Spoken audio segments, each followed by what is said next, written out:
Getting awesome.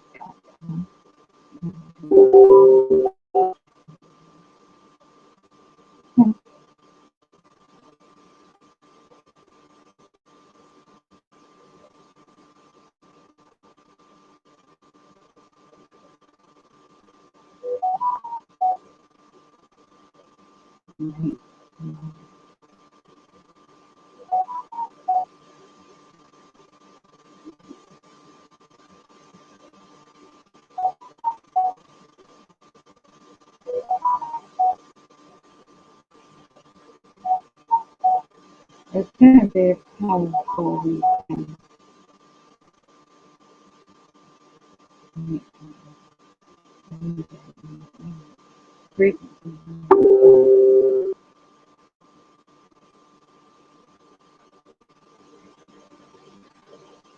It's like nothing on it.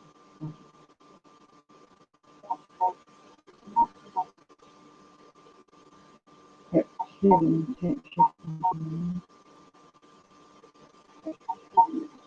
It's forward, you know, it's healing,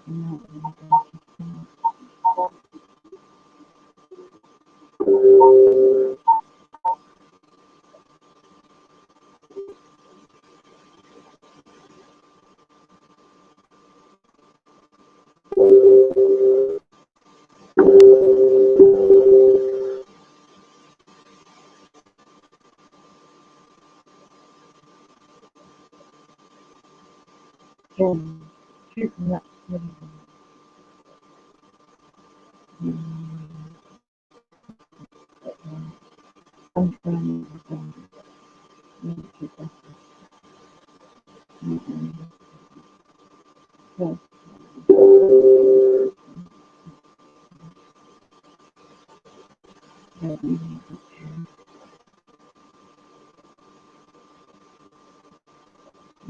positive radiation.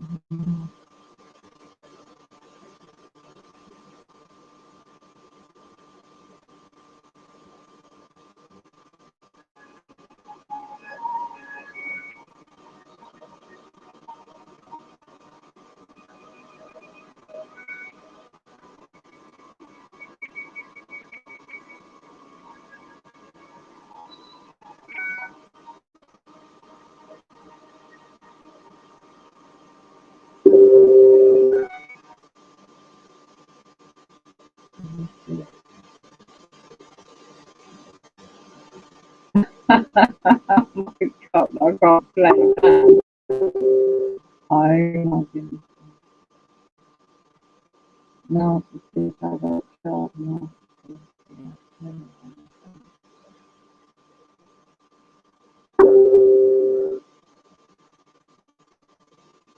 Cancel culture. Your adult child has canceled you. There is no relationship. Your child gave only a few lame excuses or better yet, no explanation at all for why they have no relationship with you and no contact. Yeah. You have no idea what crime you have committed against your child. Because this isn't about you or your parenting. It's about your list of narcissistic adult child. Don't beg, plead, or chase your child. They'll break your heart. This will give you the plan you need. So in cancel culture, your adult child has canceled you. There is no relationship. Your child gave only a few lame excuses, better yet, no explanation at all for why they have no relationship with you in the context. You have no idea what crimes you have committed against your child. Because this isn't about you or your parents. It's about your messed up, narcissistic child. Beg, plead, or chase your child. Get my book, Adult Children Will Break Your Heart. This will give you the plan you need. Cancel culture. Your adult child has canceled you. There is no relationship. Your child gave only a few lame excuses or better yet, no explanation at all for why they have no relationship with you in the context. You have no idea what crime you have committed against your child because this isn't about you or your parents. It's about your stuff, narcissistic adult child. Don't beg, plead, or chase your child. Adult children will break your heart. This will give you the plan you need. Cancel culture. Your adult child has canceled you. There is no relationship. Your child gave only No, it's the part in progress. Well, why can't you not?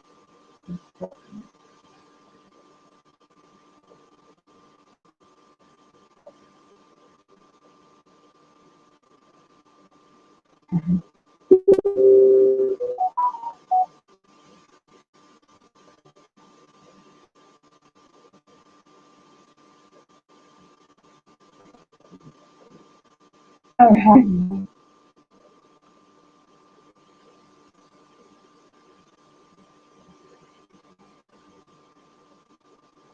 I'm gonna have to use my drive now.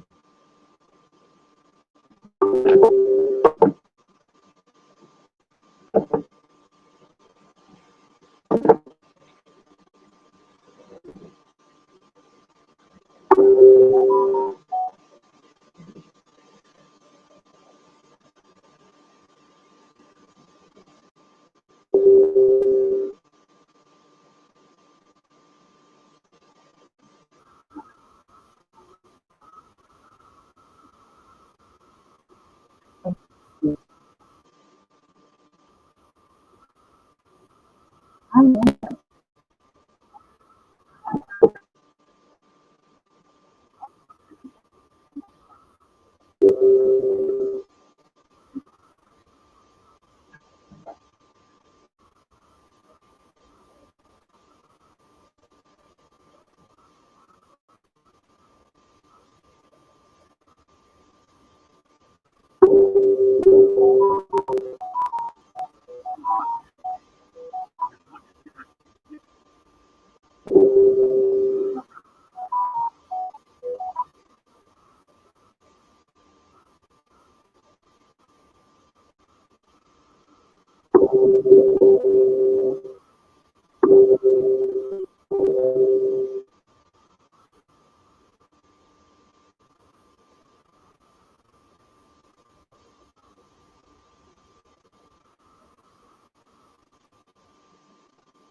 Oh, chưa nên phải ngọt nữa.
Okay.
Kaji would be as empty-headed and as trusting as sheeple as most of the Freemasons in America and across the world are today.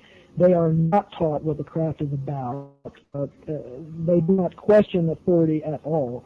They, as a rule, and from my personal experience and observation, they obey the rules without question and to letter. Now, a lot of people out there are going to wonder, and I know that Freemasons are going to bring this up, that if you didn't learn what you now believe that you know about the mystery schools in the lodge, how do you know that what you've learned while you become a CAGI member, how do you know that that is true? Well, because I can verify for myself. I can get up and to verify what is going on about the mystery schools. But for what the Masons claim to be, they have absolutely no proof or evidence or even works of their own hand to prove that they are actually involved in. Now, when you began to study, you were studying actually from two sources. You were studying the mystery religion in the lodge, and you were studying what you were learning from the special agency from Joint Intelligence, and trying to rectify the two or bring the two together and make it fit. When did you finally decide that that what you were learning in the lodge was really a deception? The absolute clincher for me, what absolutely decided for me beyond a shadow of a doubt, and yes, I had my suspicions since I very first become a member.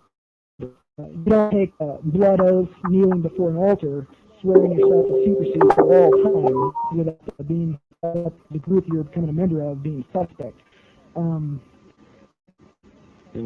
But you were taking blood oaths. Yes, sir. I took all of them, and there were many. And so by the time you reached the degree level that you were at, I don't even recollect. I know there were over 24 oaths before you can even become a master mason in a blue lodge of Freemasonry, which is a bit like primary school for Freemasons. The blue lodge is in as new members from off the street, and most men who are involved in their lifetime consider the Blue Lodge the heart and soul of Masonry, because that is where it all begins and that is where it all grows from. But isn't it true that many Masons never advance beyond the third degree and remain in the Blue Lodge forever? That is absolutely true. Whether or not they do not choose to go forth, or whether or not they're totally unaware that there's anywhere to go, It is up to personally the Mason that's involved, but many of them stay right where they're at and seem to be content with what they have. So these master masons who claim that they know everything about Freemasonry and that they've been a master mason for 20 years, do they really know anything? They know absolutely nothing. They have been completely deceived from the very first day they entered the lodge. They have been lied to regularly about the nature of the craft, the work of the craft, and the charity of the craft.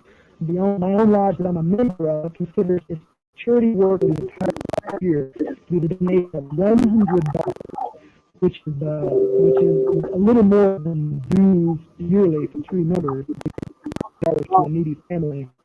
And through these very, very shallow and superficial acts, they consider themselves to be one of the greatest charity and brotherhood organizations.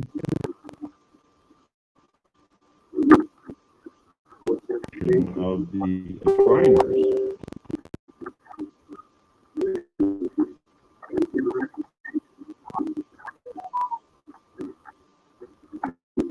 Tremendous amount of money to charity, but the investigation disclosed that of all the money taken, less than 3% actually goes to any charity. Were you? I'm a member of the Shrine, but I have been exposed to some of their numbers. I was hoping that it would at least be a little bit higher than that, because that says bad things about the Masons who are members of the Shrine. And as most people know, the Shrine is probably one of the largest charity organizations that there is. And one of the richest. Most of the money seems to go back into the lodge, or to the members, or to the retirement funds, or to the payment of the lodge officers.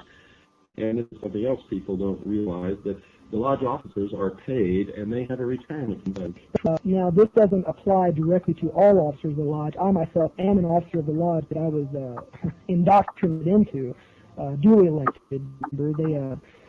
They operate in that kind of manner with elected officials that serve 1-year terms. But there is an exception to this rule, and that is the secretary and the treasurer.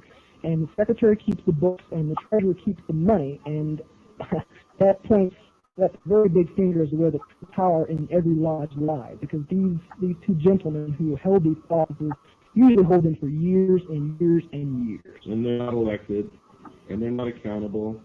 Is that correct? They're totally unaccountable. They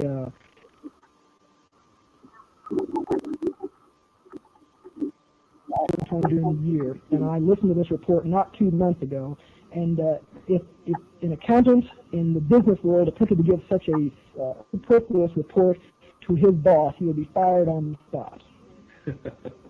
Now, just so our listening audience realizes that you're not just some yahoo who walked in off the street and went through the first degree and then now on a radio program trying to tell them you know something about Freemasonry. What is the level of your status or your degree, or how high have you progressed through the initiatory levels?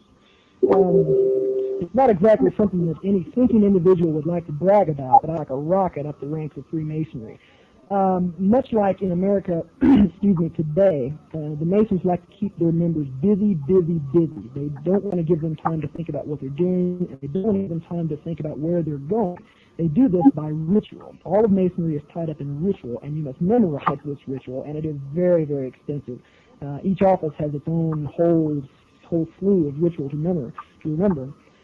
But I worked hard. I've got a good memory. I'm now a 32nd degree Mason of the Scottish Rite of Freemasonry, Southern Jurisdiction, of the United States of America. And this is the same branch of Freemasonry that Albert Pike belonged to, that created the Ku Klux Klan, the B'nai B'rith, and the branch off the B'nai B'rith called the ADL, or Anti-Defamation League. Is that correct? Absolutely true. Albert Pike is considered to be a demigod among Freemasons, and actually a source of light all of his own. He took the Scottish Rite of Freemasonry, which did exist for some time before him. He took it after the Civil War and turned it into what it is today. He incorporated much of the pagan symbology into the degrees that are still used in practice today. His name is revered. I've seen a bigger than life-size bust of complete bronze of Albert Pike that was created for $25,000. Some of that money was mine, by the way. They treat him next to godhood in the Scottish Rite of Freemasonry. Were you aware that Albert Pike was in constant communication and in concert with Giuseppe Mazzini in creating, not only creating, but Albert Pike at one time was the sovereign grand commander of all Freemasonry in the world, and operated in concert with Giuseppe Mazzini in control of what we now know is the world body known as the Illuminati? The name Mazzini is familiar to me, and I have come across its connection to the Illuminati in my research, but no, I was not personally aware, and this comes as no surprise, because with the exception of my own personal research, most of my information comes from the archives of the lodges that I've participated and visited, or from Freemasons themselves, and all information is questionable at best. Never once, with the exception of one word, have I heard any reference to the Illuminati, yet my own research points exactly in their direction for the true source of the Masons' power and the reason for their concealment. But no, I did not know about Mazzini. Do the members of the lodge consider themselves to be Illuminati? All of them do, without even knowing the definition of the term. The true definition of the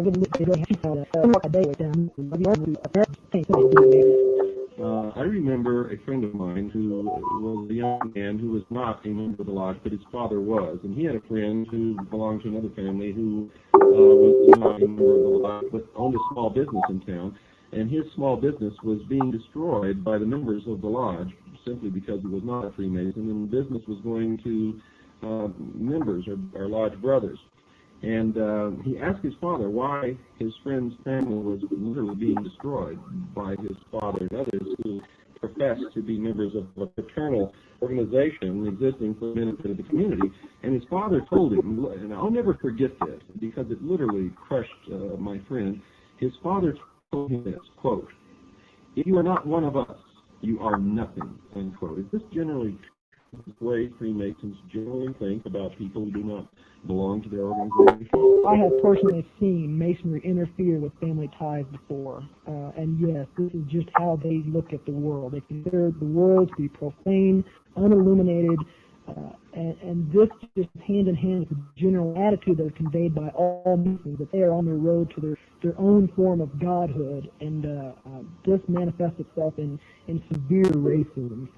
For all the people out there that may not be too familiar with Masons or Masonry, and this especially goes for members of minority groups who have often and usually continue to be excluded from Masonry, and especially for women, I'm here to tell you that you are not welcome in the lodge. You never will be, and you never have been welcome in the lodge. This especially goes for blacks, in spite of the Prince Hall Masonry, which is the biggest joke and the biggest scam and the biggest insult to any single race I've ever seen, and especially for women. They do not want you, and they consider you totally ineligible and unable to understand what they do. You told me something the other night that I found just incredible. You said that you could go to any Prince Hall lodge in any black community and the doors would be open to you and you'd be welcome. But if one of those members or brothers of the lodge or the Prince Hall Lodge came to your lodge and tried to come in and participate in the ceremonies or whatever you call them, what would happen? Wouldn't happen. It just simply wouldn't happen. I, as a Caucasian Freemasonry, can visit any Prince Hall Lodge in the country and as far as I know in the world. I can also visit any lodge, period, across the world. I've been told through my initiation that I am welcome in any lodge, but this just does not apply to blacks, no matter even the ritual that they go through. And I do not know this for certain, but I know it's similar. But even if the ritual were exact, even if the same form of quote-unquote illumination that they underwent was exact, they could not ever, and I sit in a lodge with Caucasian Freemasons. I've never seen a black Freemason sit in a lodge among Caucasians, and I don't think I will. Equal opportunity and affirmative action laws are just completely ignored and considered frivolous and a joke by all Freemasons. So the New World Order that they're bringing into being is going to be racist. Entirely. It has an Aryan background, and that is where it comes from. And that's been borne out by our research. Why then would the black community form their own lodge support the bringing about of the New World Order that is going to relegate them back into slavery?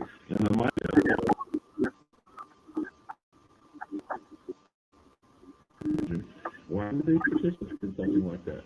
Well, as you told me and most people will understand that the world loves a mystery, and you can control the masses by dangling a secret carrot in front of their nose and promising them the answer to that secret if they just merely do what you say and work for you.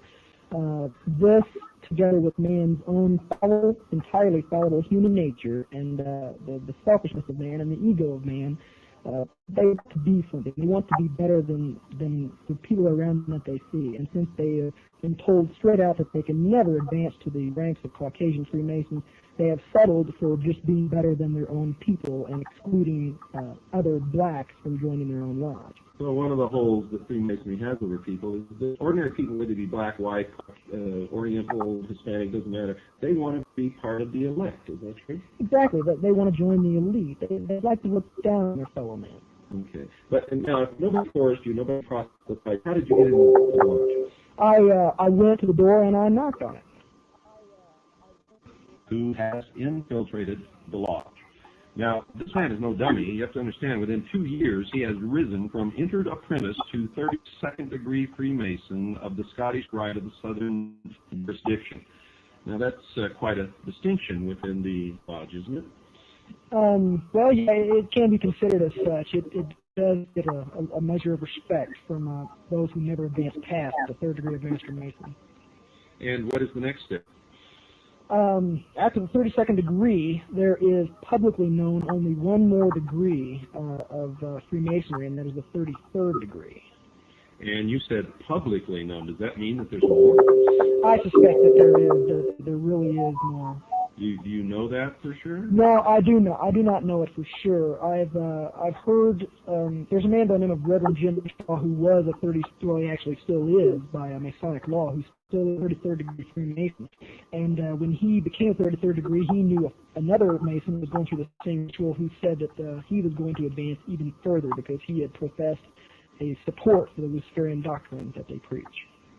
So what you have just said, this is coming from your mouth, a 32nd degree Freemason of the Scottish Rite. You have just said, I didn't prompt you, I didn't ask you the question. In fact, you just surprised me because I was going to lead up to this, but you just said the Luciferian doctrine. Can you explain that? I can explain that absolutely. Masons believe in light.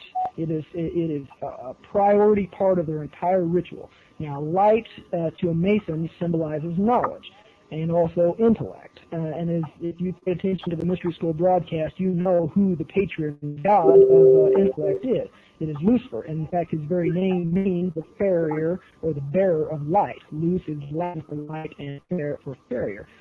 This is the true god of Freemasonry, and this is also, to my great shame, the god that I knelt at the altar before and swore my blood oath to. But when you did this, were you aware that you were swearing your blood oaths to Lucifer and not to the God of the Christian Bible? Absolutely not. Everything about Masonry says and publicly says that their God is the same God as any God, the God of Hindus, the God of Arab, the God of Christians. But it's just not so. It's a lie and it's a scam, and all you have to study paganism, nature worship, and the mystery religions of Babylon to see who that real God is. So you have done this study on your own, and you've checked out the publications and the doctrines and the symbology within your own lodge, and you've arrived at the conclusion that the God of Freemasonry is who? The God of Freemasonry is Lucifer, who is actually Satan, cast from heaven for one specific reason, and that is that he, like any other Mason, sought to attain godhood in his own time. And isn't that really the goal of Freemasonry, is by their works they will become God? Exactly. It is a matter of work. Salvation has nothing to do with it. There is no repentance of sin, and in their minds, mankind was never separated from God, but is able to be an equal to or superior to God. Now, mind you, folks, I sincerely believe in the Constitution of the United States of America. This is not a religious program, regardless of what you may think you are hearing. And I'm not making judgment on any of this whatsoever. I believe that anyone has the right, under our Constitution, to worship at any altar that they wish to worship at. I do not agree with this Luciferian doctrine. I do not worship at that altar. The only thing that bothers me in the performance of their religion is that they are attempting to control and manipulate the rest of us into a one-world totalitarian socialist government, a one-world religion that we will all have to bow down to, with Lucifer or Satan ahead of that religion, actually incarnate in a human body. They intend to install Lucifer upon the throne of the world. Have you found any credence for this? I found great credence for this, and the best place to go to confirm this is just pick up the book Morals and Dogma by Albert Pike. He himself will state, number one, that Masonry is a religion, and number two, that Lucifer is involved. That is all I needed to confirm my suspicions, and it should be all that is needed to confirm the suspicions of all the other Masons that are out there wandering in darkness, thinking that they are living in illumination. So most Freemasons, do they really believe that Freemasonry is a Christian organization? No, they made themselves be Christians, and most in America are. But it is a strict rule and law of the Lodge written into their own constitutions that no discussions or debates concerning religion or politics ever be brought into the Lodge. They do not want your Christianity broadcast. They do not want it mentioned at all. In fact, I have a personal friend of mine who is a police officer in the Lodge, of which I'm a member. And when he was asked in whom he put his trust, he said the Lord Jesus Christ. And from that day forward, even though he's a law enforcement officer and vitally important to the New World Order, he has been ostracized, and he has been left out of many of the activities that got me to where I am in the craft today, and I do not think that he will be even allowed to progress any farther because of that. In fact, I think you told me the other night that that was the first time that you had ever heard the name of Jesus Christ mentioned in that lodge ever. And is that true? Absolutely. Or any other lodge, or any Masonic publication, or any writing, or even any words out of another Freemason's mouth. It is just not part of their vocabulary. In fact, I have a very firm belief that the name itself brings actual pain to their ears. Now, we know that the lodge will welcome anyone who attends any church, synagogue, temple, cathedral, belongs to any religion.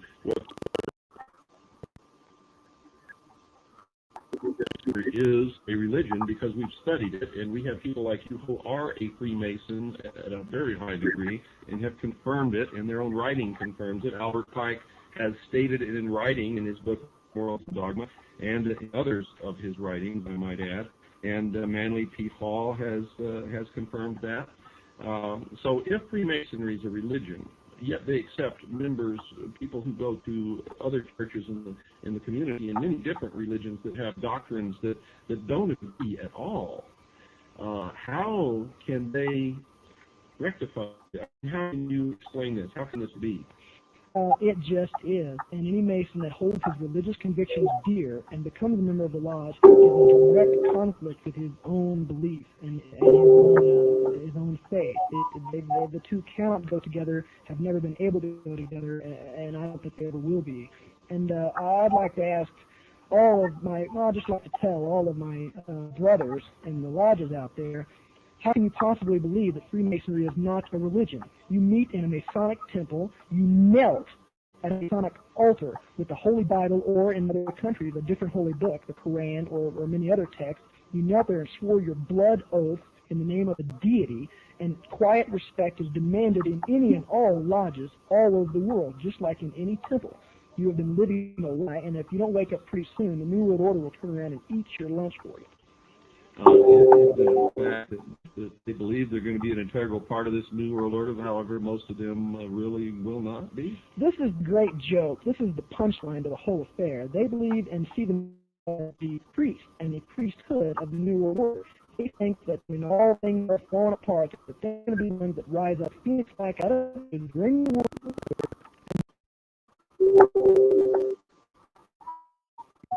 They consider themselves built, and what they're building is the New World Order, and it's being erected like a prison around us. And the capstone, and you got to take a look at the great field of the United States to feel for this. The capstone of the New World Order, of the building that they're creating, is actually himself. Is that the symbol of Lucifer, the all-seeing eye above the pyramid, the symbol of light? It actually began as the symbol of the sun, which was the symbol of the light, the symbol for Lucifer, and over the years evolved into an eye. Christians are told that the eye of God, but nobody ever bothers to ask which God. the fame of this god. And, you know, if a Muslim were to ask in the Middle East, they would say it's the eye of God, and they would think it was the eye of Allah. And in the Far East, somebody might think it was the eye of Buddha. This is not explained. In effect, it really began representing the sun. It became the eye. The sun has always been the representation of wisdom and intellect and knowledge of all the Luciferian doctrine. It is the symbol for the light, Lucifer, the fallen angel, the Luciferian philosophy. These are, this is just wait, I'm holding my hand right moment. A fish may have been up the main fish dying, dolphin, and the said a combination of the eye of purple and stress that put on the air, and also it is the sun. It is a symbol for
And this is sort of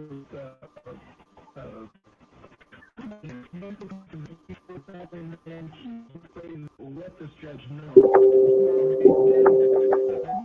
Guarantee that he is making too less to lock down in the judiciary. And that would explain why some people just don't seem to ever get prosecuted for anything, and others who may commit the same crime or a much lesser offense seem to be inordinately punished, given such a heavy burden of punishment, while others who have done the same thing receive either nothing or a pile on the wrist. Brothers look out for each other. It's just the way the system works. It's a buddy system. It's a you scratch my back, I a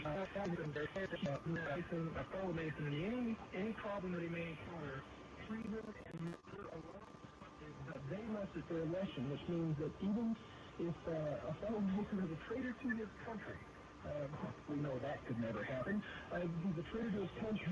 His brother Mason has his own choice whether he wants to turn him in or not. He is not obligated to do so. And obeying the laws of Masonry above the laws of the league, probably not even consider it. So, in other words, one way of incorporating family hospitality in our government, both at the local, state, and national level,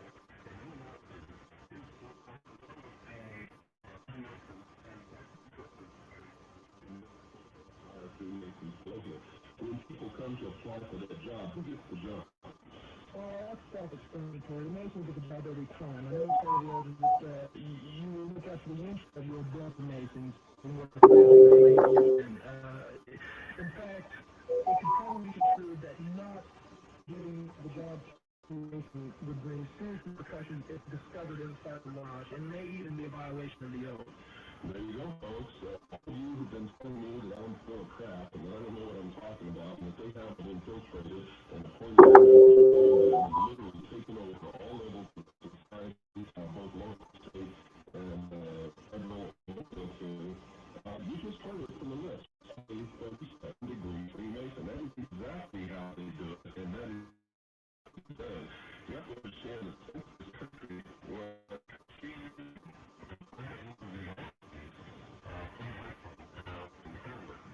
and their goal always, from the beginning, was to bring about a one world, balanced socialist government. Our forefathers knew full well the foibles of human nature. And described in their own words as the great experiment. And the experiment, folks, was to find out if we truly could be responsible, could rule ourselves, would not give in to the foibles of human nature, give our country and our individual freedom and rights away. But they knew when they did it that that's exactly what would happen because they were understanding human nature of anyone that I've ever read. And I've read all of their writings, letters, and works, and Federalist Papers, and everything else that they've done. And they knew full well that this people would give away what they built. And they knew that if we could be responsible, if we would not be apathetic, if we would not cave in to the desires of socialism, to the weaknesses of human nature, that this would have been the New World Order. We have failed, not them. They gave us every chance, folks. Is this, would you concur with what I've just said? I couldn't argue with you, and I wouldn't want to start an argument with you, Bill. I have heard high-level Masons refer to person as a Mason nation. It was elected again. If you look at the Declaration of Independence, you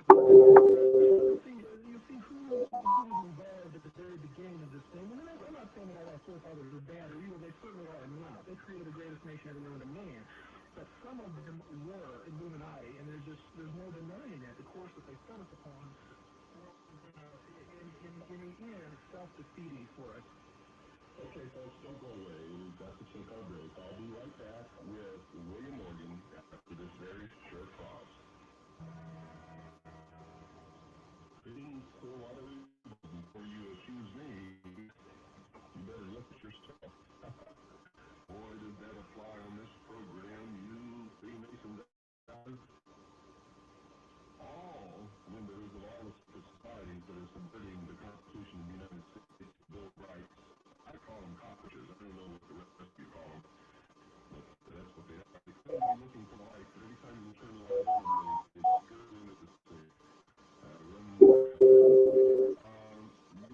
It occurs to me that I need to tell you folks out there something. This young man who's on this program is a member of the Citizens Agency for Joint Intelligence, and they're literally hundreds of brave men and women all over this country and the world who are gathering information, bringing the truth out into the open, all working for freedom. It is the largest and most successful civilian intelligence organization in the world.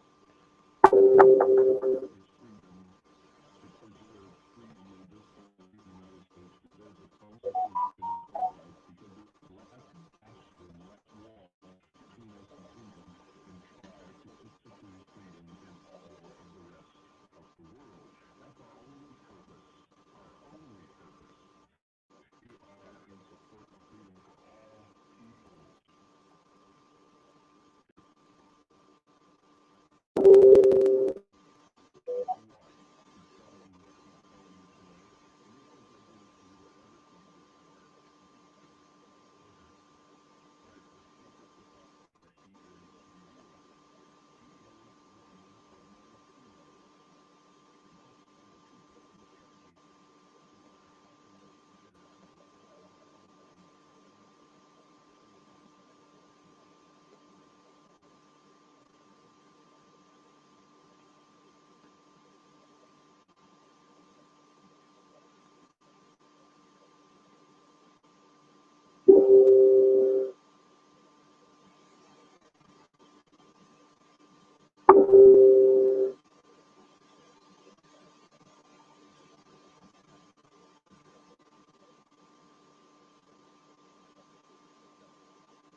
No, this is the place. This is the individual. Oh, I just look how many different things. Let me talk.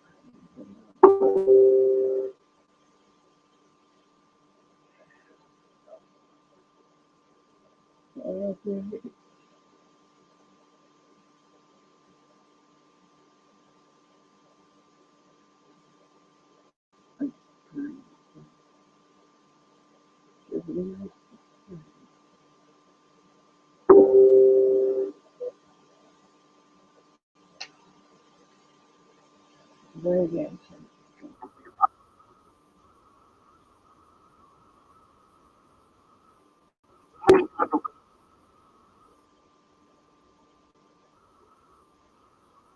For the benefit.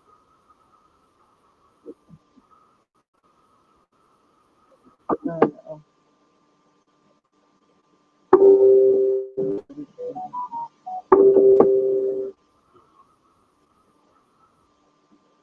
Look, you wouldn't get 9,000 views if you're a target individual. So many people running into it.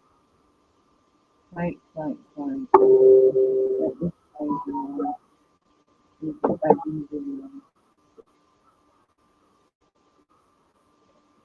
You'll get your internet hacked.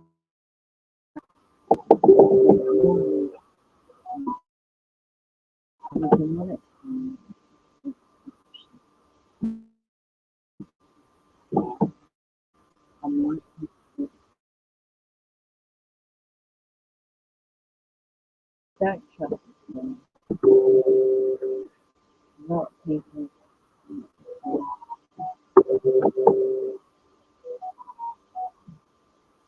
When the camera in the screen, she should know that. And you just want it to have the religious voice in the ground.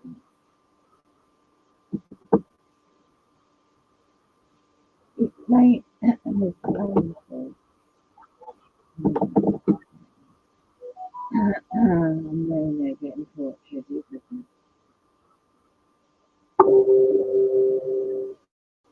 You put yourself on camera.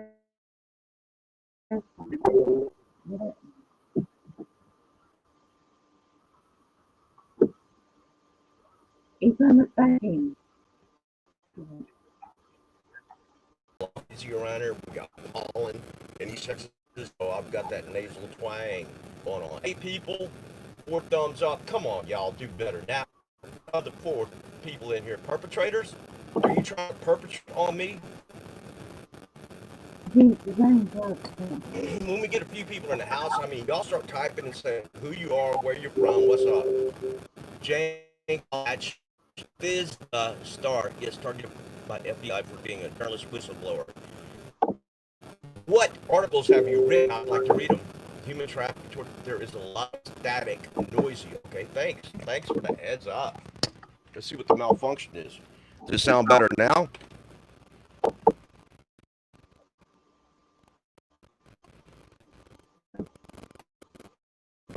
Hear me now. It's still what it's true. It's not being racist. Oh look, when people cash out donations, you know they're seeing it. Look at the colour, black and white.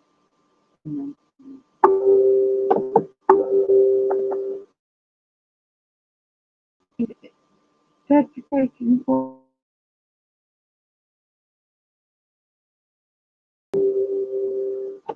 please protect people.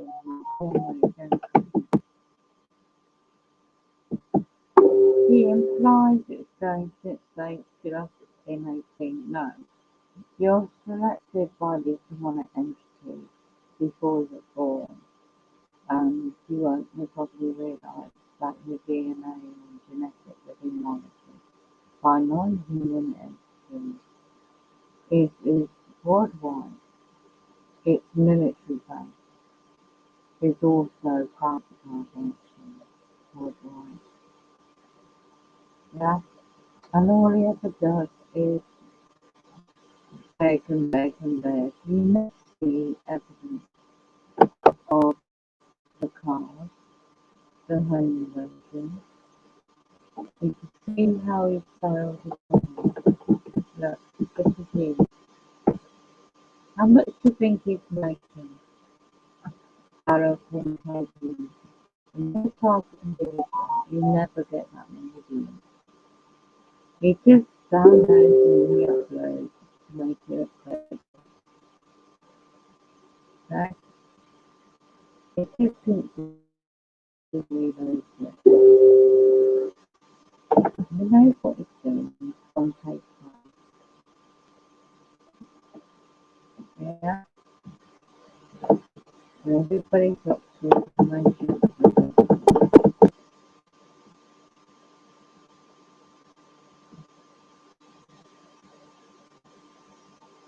Okay? He's old news.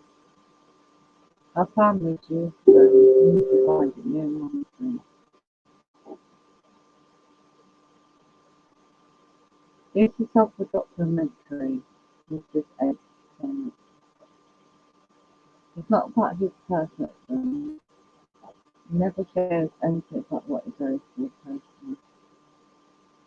It's always inside his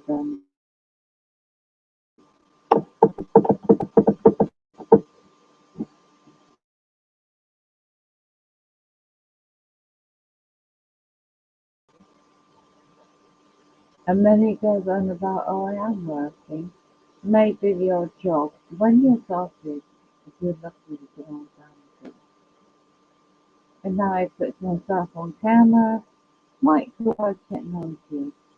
There's no idea. Look how he was at. 4,000 views. Then he has throwing the word Jesus. He's absolutely.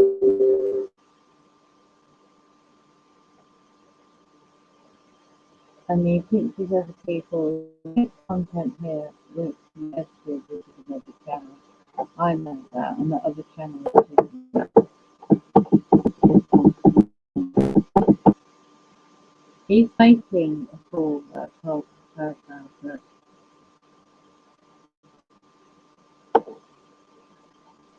he's pinched that off another channel, right? The family can leave it uploaded to this if not.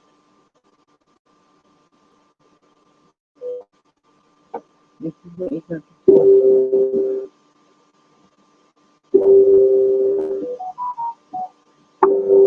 That section cannot stop hacking on your computer. Okay, they have a backdoor into the main internet. This is take a privilege page on. You can only go back and check the on the platform.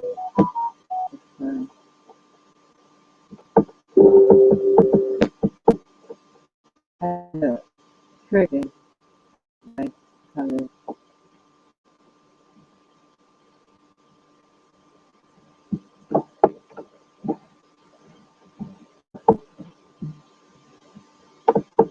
You can carry the into style of the stuff.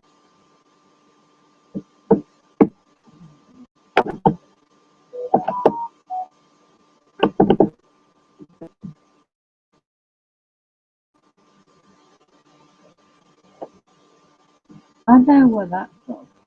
A year ago, wasted stuff. Where the fake individual not what people do about it.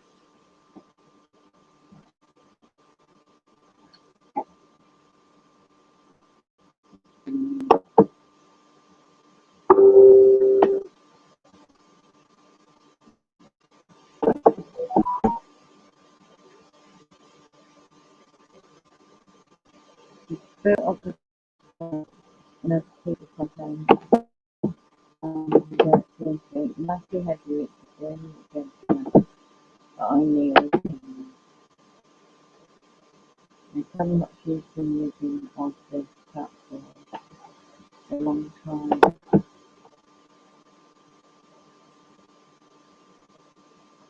I looked away, is actually all unknown. You never see anything about him other than his personal talent.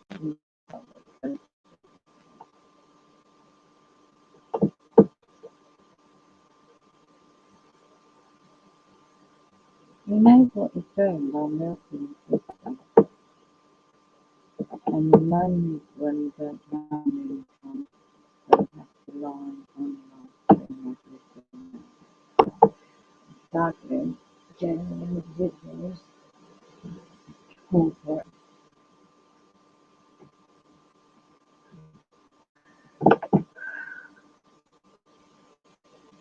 Like he got evicted 3 days ago, and he was out begging for income.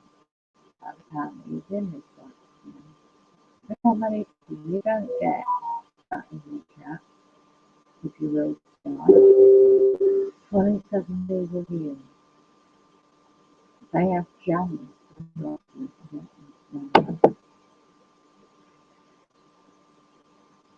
Do they?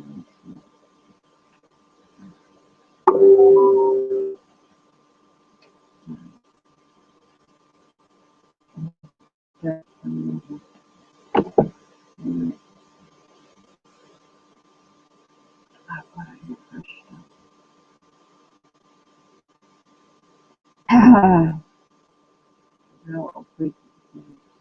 Don't show you the face of the world.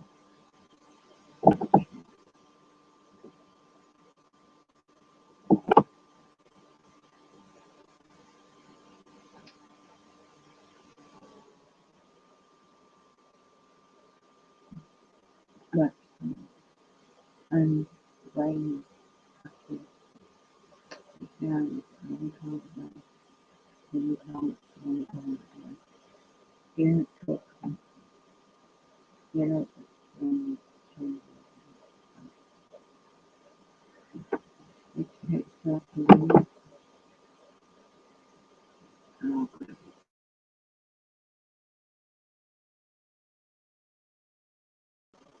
So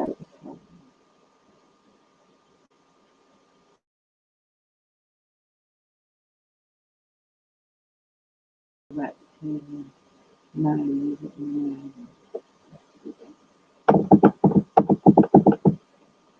Right,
as much.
Okay.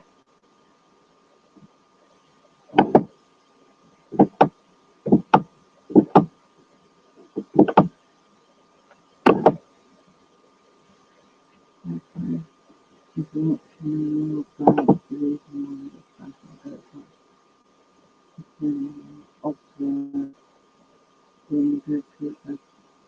used to go in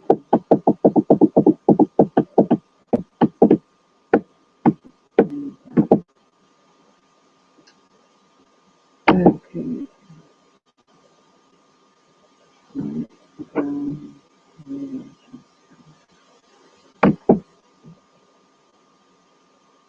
Yeah, that one.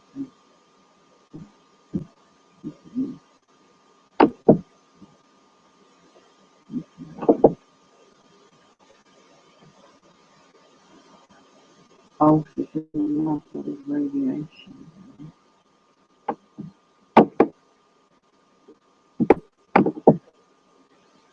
Nobody comes in my life and you know what, I told you before. It's the brain, it's the happening you get through into the main connection and challenge and over technology. I used to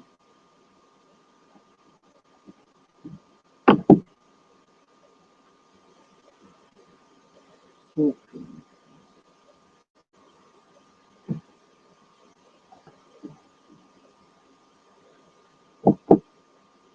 makes me so weird on my brain is in number 7, that's what number. They're not the people that live on the subject and the ground. I don't really worry about how they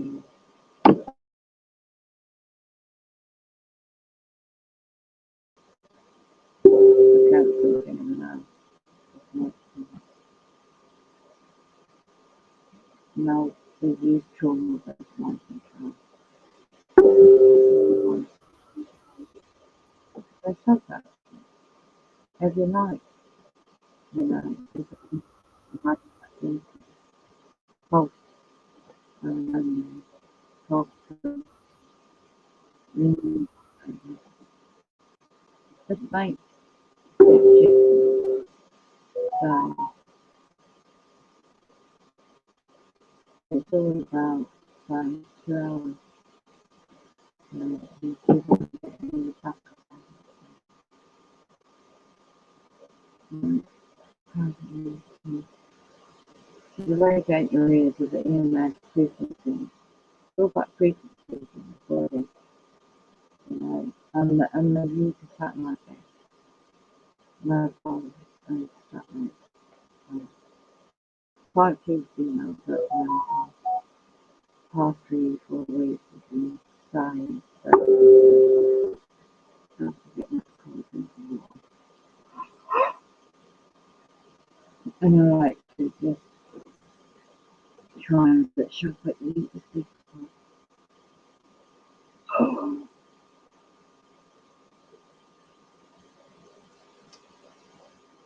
So, try is that no promise because these entities know that they see us on different platforms, social media platforms. I've got really good evidence. I've got 37 followers, 37,000 followers, and all like-minded people. And it you have to verify the information because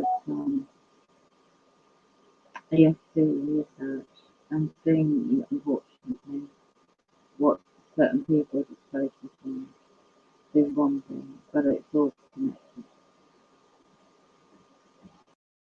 Very spiritual, oh by the way, very down. I think it is positive. Very very but be aware of Project Bluebeam. Yeah, Project Bluebeam. Oh my goodness. The collapse of the currency, the AI. Meanwhile, I've got a Western time watching this. But you don't really switch off because the technology side, but I've got a diagram about it from time. And the Knights of Malta, many people, and it goes back to Egypt, all the ancient, all the physical ancient times. And it's like a rabbit hole. And when you've been there, done it, got the keys yet, and you found things out. Whether you're on the way, you're physically on the way. So when you have everything in your personal life touched, and also is lost, um, everything's about business and commerce as well. So one is seen as a commodity. And when you learn about the truth about the birth certificate, trust forms account, commerce business, and a lot of these 13 bloodline families as well. I mean, I don't even know, I've got marks on my body actually, scratches on my body. And I wake up every single day with some mark on my body. You know, I go to sleep, nothing, right? And I wake up, marks on my body. And how did that happen? I'm doing things, ever. So they have Stargate technology, crucible technology, radar, see what you're doing 2 a day, you can see through your eyes technology. Now, astral projection, we've got from Marshall, the cloning technology, is around for a long time, Stargate, time travel, all this advancement technology was a long time ago. So, it's like a matrix world we live in. The idea of AI, somebody put a post on social media about they deliberately demand, getting rid of policing and that's in France protest, right? People downloaded they, what they were doing because they know full well, globally they know full well. And this is why Met Police is doing that in London, is that it's also something. But they all know it's going to use robots. Everything's robotic. You know, the future is robotic.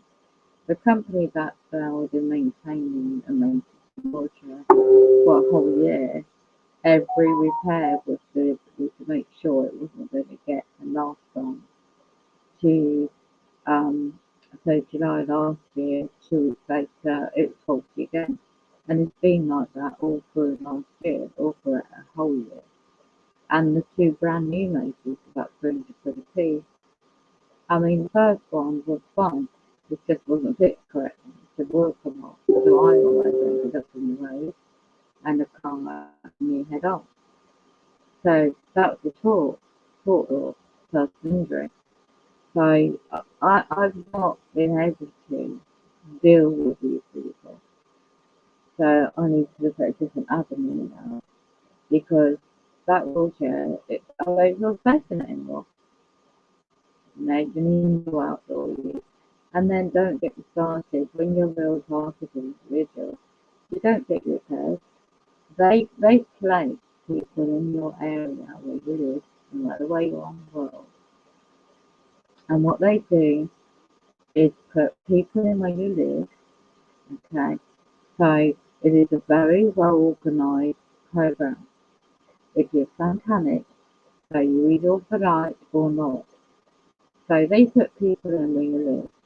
So say, I don't know where you are in the world, but if in England, that these people at number 7 are not official tenants. Nor is number 9, nor is number 10. There's a key individual I know at that too. I've known him before I moved in. Okay? So I won't go into anything else, but I know he's a connected. He's a very dark narcissist character. There's a lot of people in this program that's been blackmailed to participate too. I've got no sympathy for them. They sold their souls out a long time ago. The souls of these entities, right?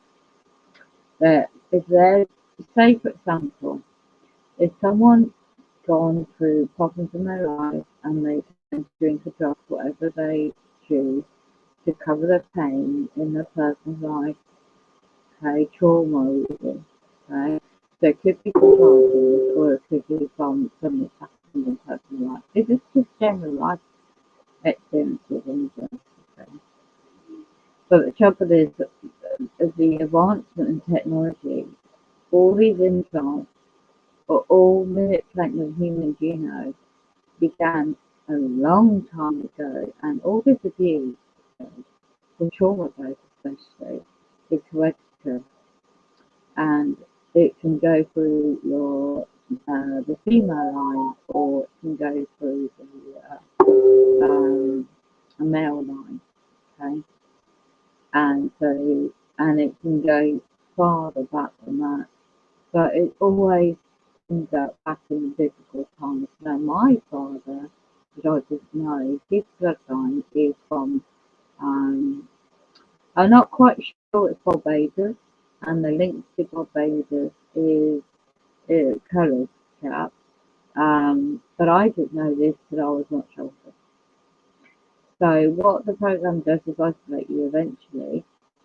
So if you've got kids, they're grown up, they've gone away and doing their own thing. My own children were targeted as kids. I didn't know all this information years ago.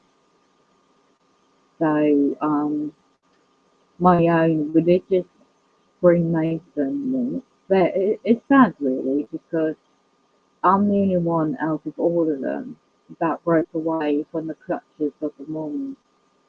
And it's not until I was older and realised that foundation of the well in well world known Mormons is based on foundations all those centuries ago in Masonic humanity whole. You can research, anyone can research that. So the establishment of the lodges, Freemason lodges, Master lodges, I know that they used to be married a lot of years ago, and was based in London originally.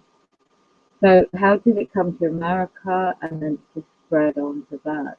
But when you do your research and you look at nobility, different parts of the world, their nobility, their integration of their marriages, usually their cousins or sisters, that was well known all those centuries ago. And then if you go and look at the Book of Enoch, and when it quotes about these, I'm not expert in scripture studies, but when you look at the terminology they use, and it goes into the aspect of the fallen, like fallen, people call them angels, but they're demonic, they're really demonic, and they're mixed in with the fair. They call it, I'm not quite sure the terms they use, but a fair woman or fair lady of Earth. And they create hybrids, giant hybrids. I've uploaded a couple of videos I found a while ago now and shows you the evidence of the height, okay? And these hybrids, they most probably didn't know their origins, you know?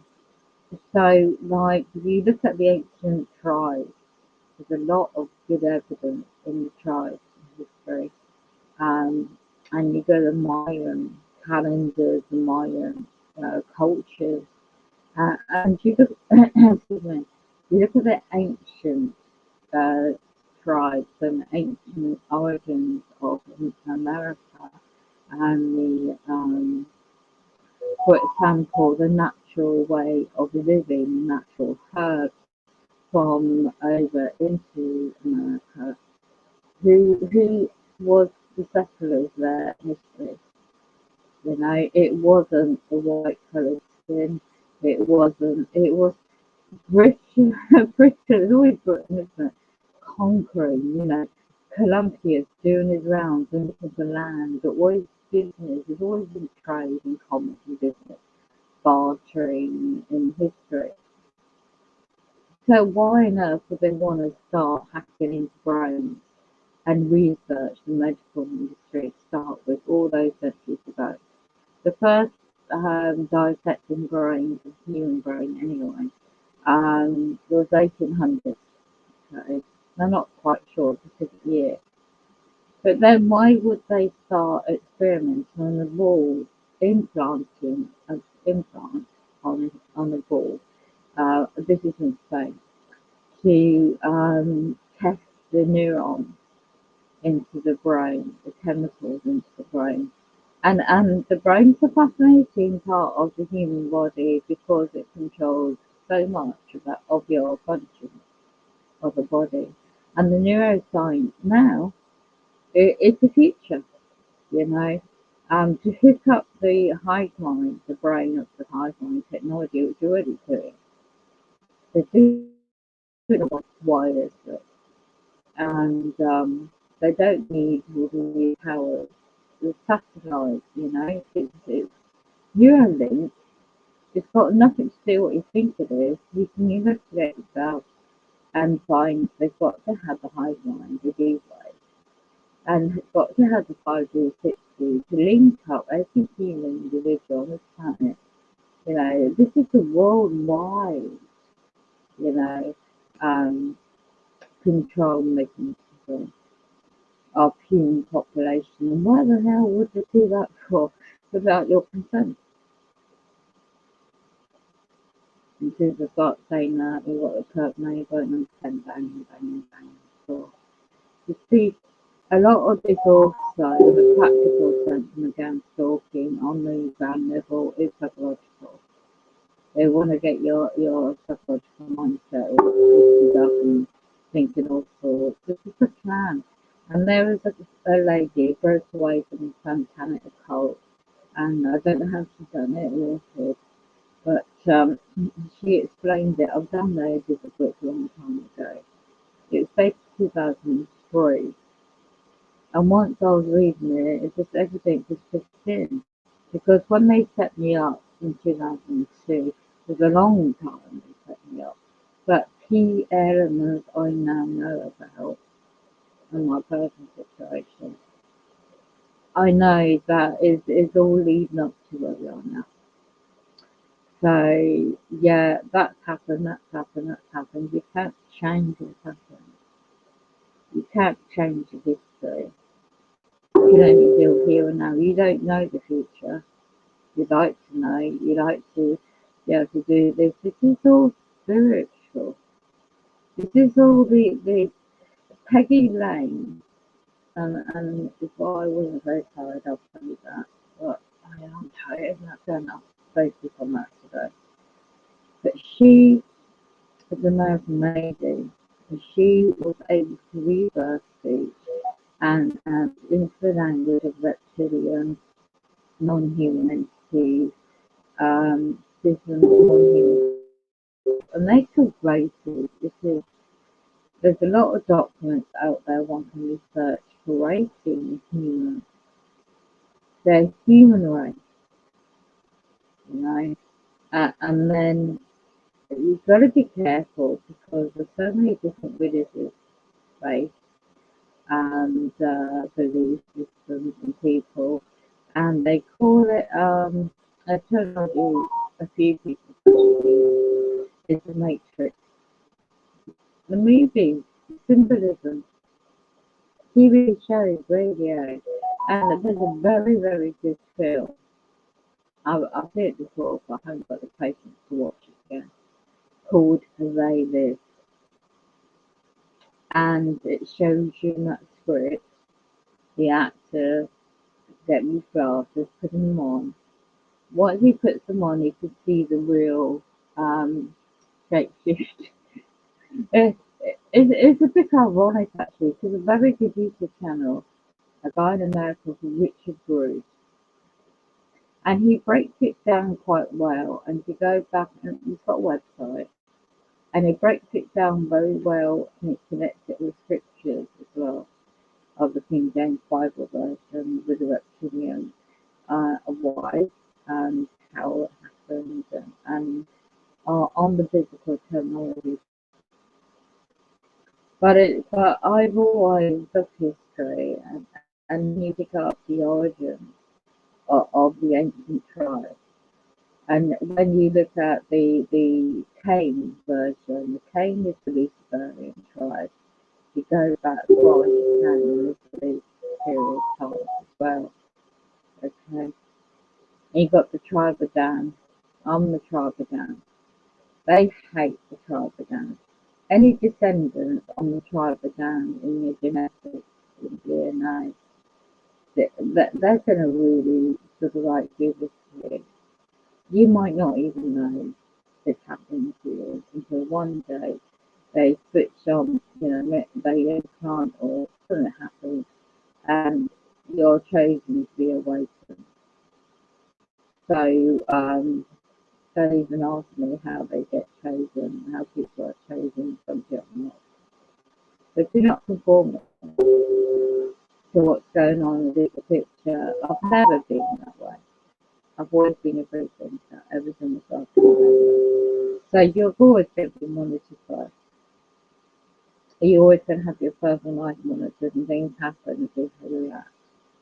And then one day you wake up and realize, no, none of this is coincidence. It's all happening for you.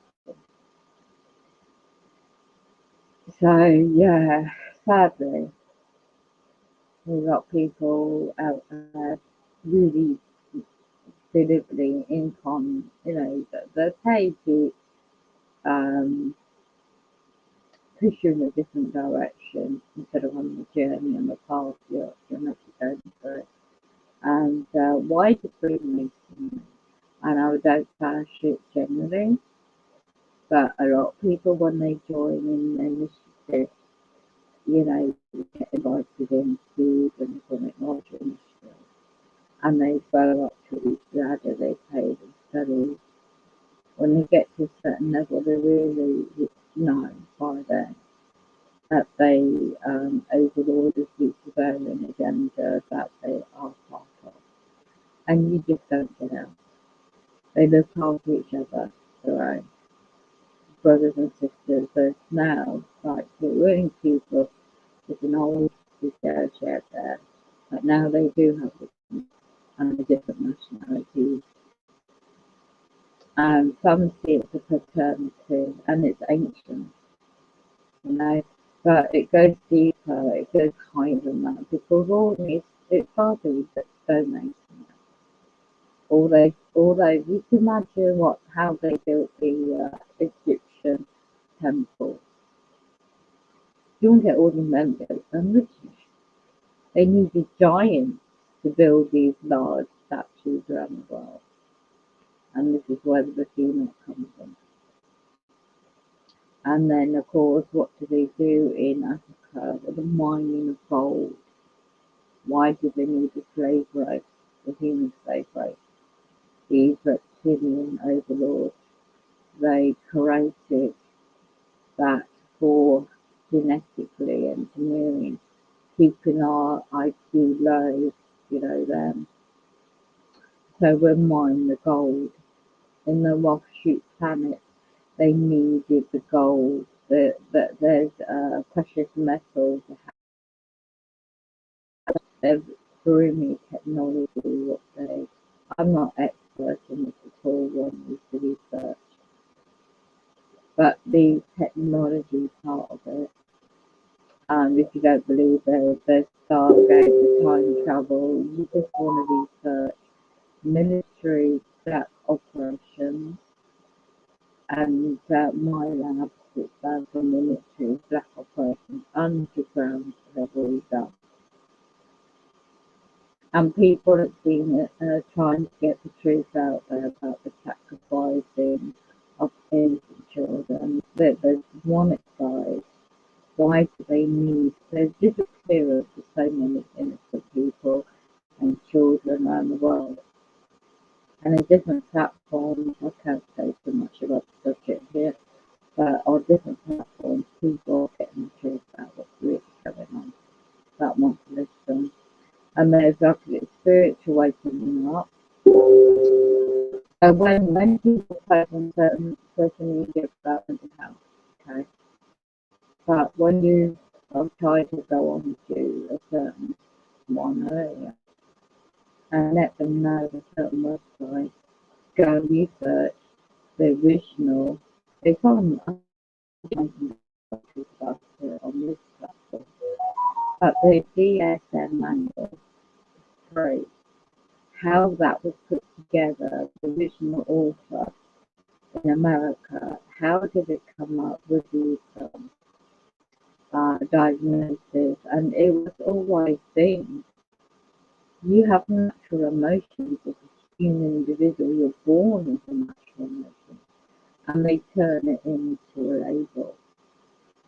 No disrespect to those that genuinely need support and help, nothing to be, I'm not bashing that part of it, of course. But when you target individuals, they automatically have to add the label. And you either set up in a scenario like that. But the technology part is so important to know about how to use frequencies to raise your thinking. And then the frequencies radiating your body, torturing your body. And then the scenarios, street theatre with the dance talking, blocking services, it is to make your life completely impossible. You're seen by MI5, MI, for instance, for example, MI5, whatever you want to call it, as somebody of interest, not a threat to general public, you know. You're seen as someone of potential non-investigated of interest because you're controlling. You're not part of the global agenda. You're not. You're a free thinker. You've got a soul about you. You've got a conscience about you, and you're seen as a threat to the system. I'm always seen as a high threat, but I don't harm nobody. You know, I don't do nothing unlawful. But they've got to let it be known that on 20 hours a day, they've got to make sure it's mainly set free, which is all recorded. Everything on our stream will say what it is always been recorded.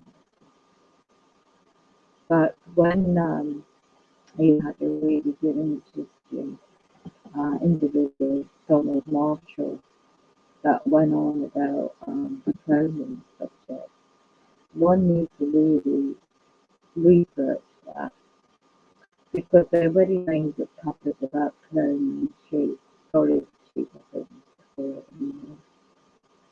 or just imagine what technology they've got now.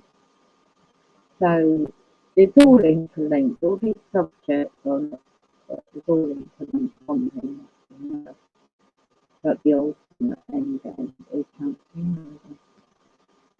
So we're seen as a test subject for the technology, so they can bring in, you'll sit at home like the Fifth Element movie, and you have the headset on, and the brain will be joining up with the brain into that nebulation overburst life, and your whole life will be that. You'll have implants in your body, community, your health, you do remotely. You won't need to get out of your home to do the medical practitioner. You'll have your food delivered to you by drone. And then look at the restaurant, what they're doing. They want to get rid of the postal service, so everything can be delivered through to your window, to your door by a drone. You know? And all your, and everything will be monitored. All this future technology will be monitoring your vital signs at home. You'll be working. If you've got a job, you're working at home. If you don't have a job, universal income. So you eat what they want you to eat. And your whole life will be based on living in the, this virtual reality world. Well, all the real world outside, all this beautiful nature, and all this world, beautiful proper clean air, proper clean nature will be just really great to see. And all this 15 minutes 50 on top, to keep you literally confined. easy control, isn't it? But so in a positive sense, on when we stop talking, but in a positive sense, people are waking up to it.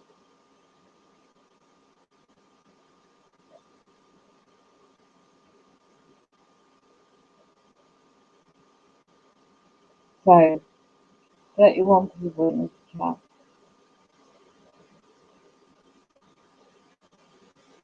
I've never in my chat. You get people having egos,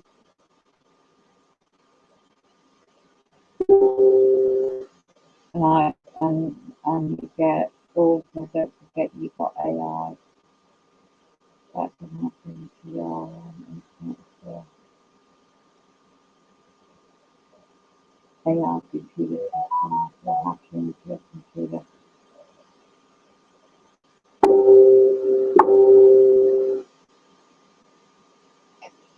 Got all radiation, I've got to check because I'm getting radiation today. I need some help.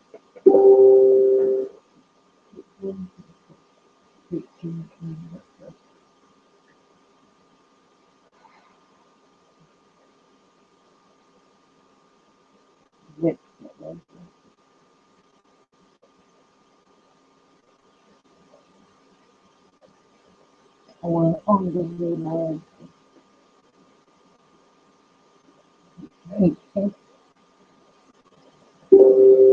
And just make this one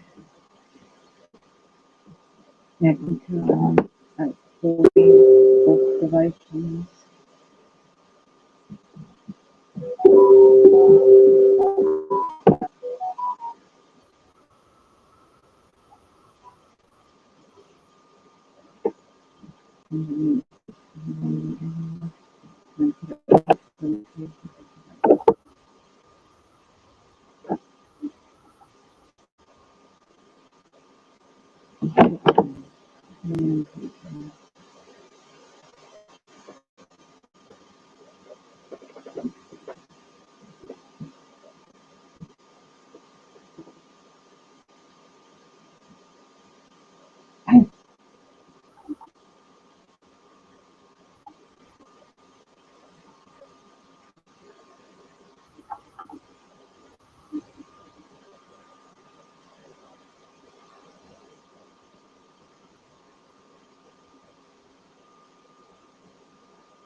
Okay.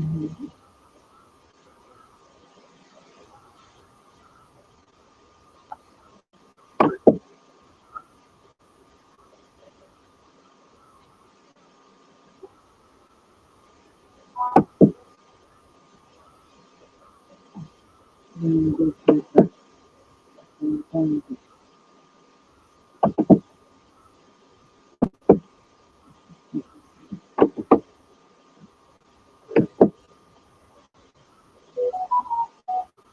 then go to the spin with the operations.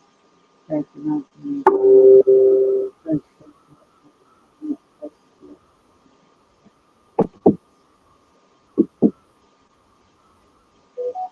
publish again. Not.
one.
But they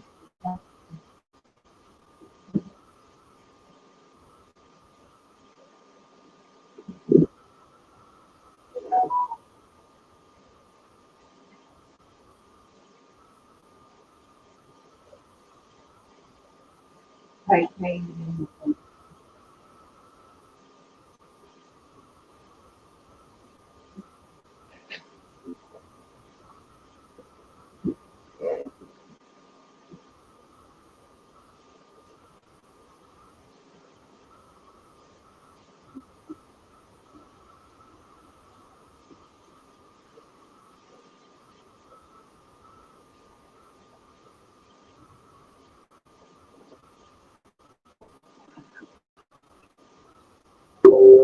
Wow.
Mm.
No, no, there's options. Yeah, operations.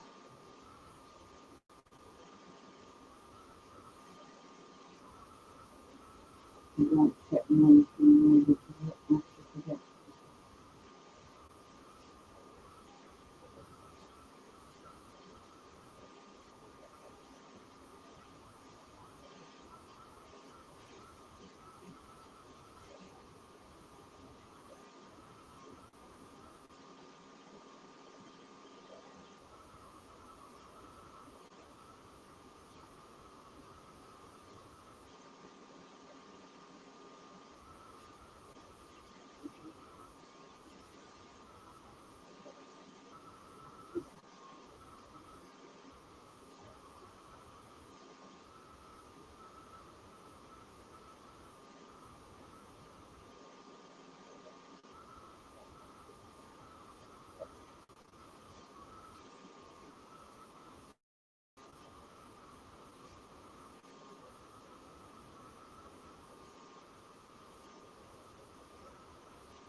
transparent, not the most, but one of the most transparent, is the faked explosion on Apollo 13. For the initiation ceremony involving the death, which was the explosion, placement in the coffin, which was the period of uncertainty of their survival, communion with the spiritual world and the imparting of esoteric knowledge to the candidate, which was the orbit and observation of the moon, rebirth of the initiate, which was the solution of the problem and repairs, and the raising up by the grip of the lion's paw, which was the re-entry and recovery of Apollo 13. 13, ladies and gentlemen, is no coincidence. It is the number of death and rebirth, death and reincarnation, sacrifice, the phoenix, the Christ, but not the Christ that you know if you are a Christian, and the transition from the old to the new. Another revelation to those who understand the symbolic language of the Illuminati is the hidden meaning of the names of the space shuttles. Listen to this very carefully. I assume that you all know the names of the space shuttles. If you don't, they are all included in this sentence.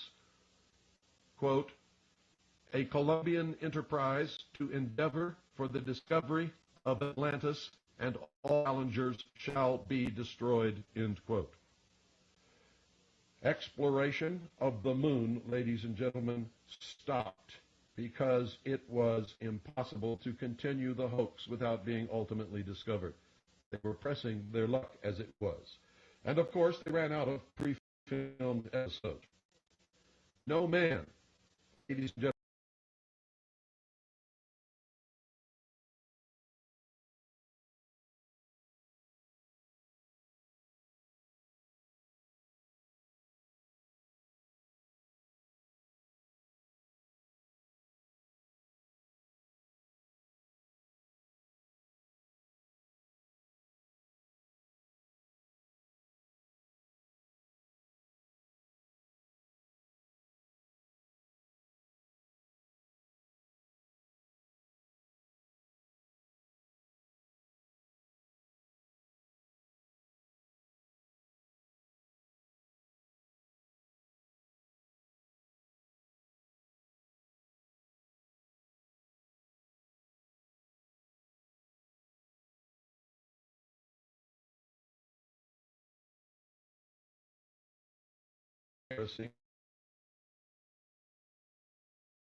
that for a man to get the Van Allen belt without frying in this radiation, he would need a 4-foot thick lead shield.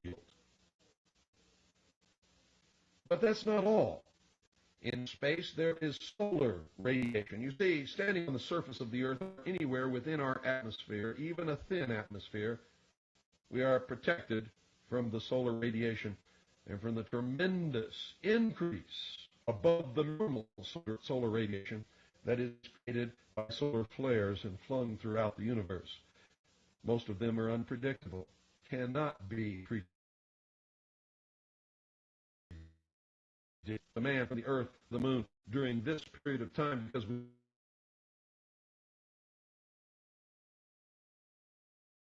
be safe from radiation, cannot be done.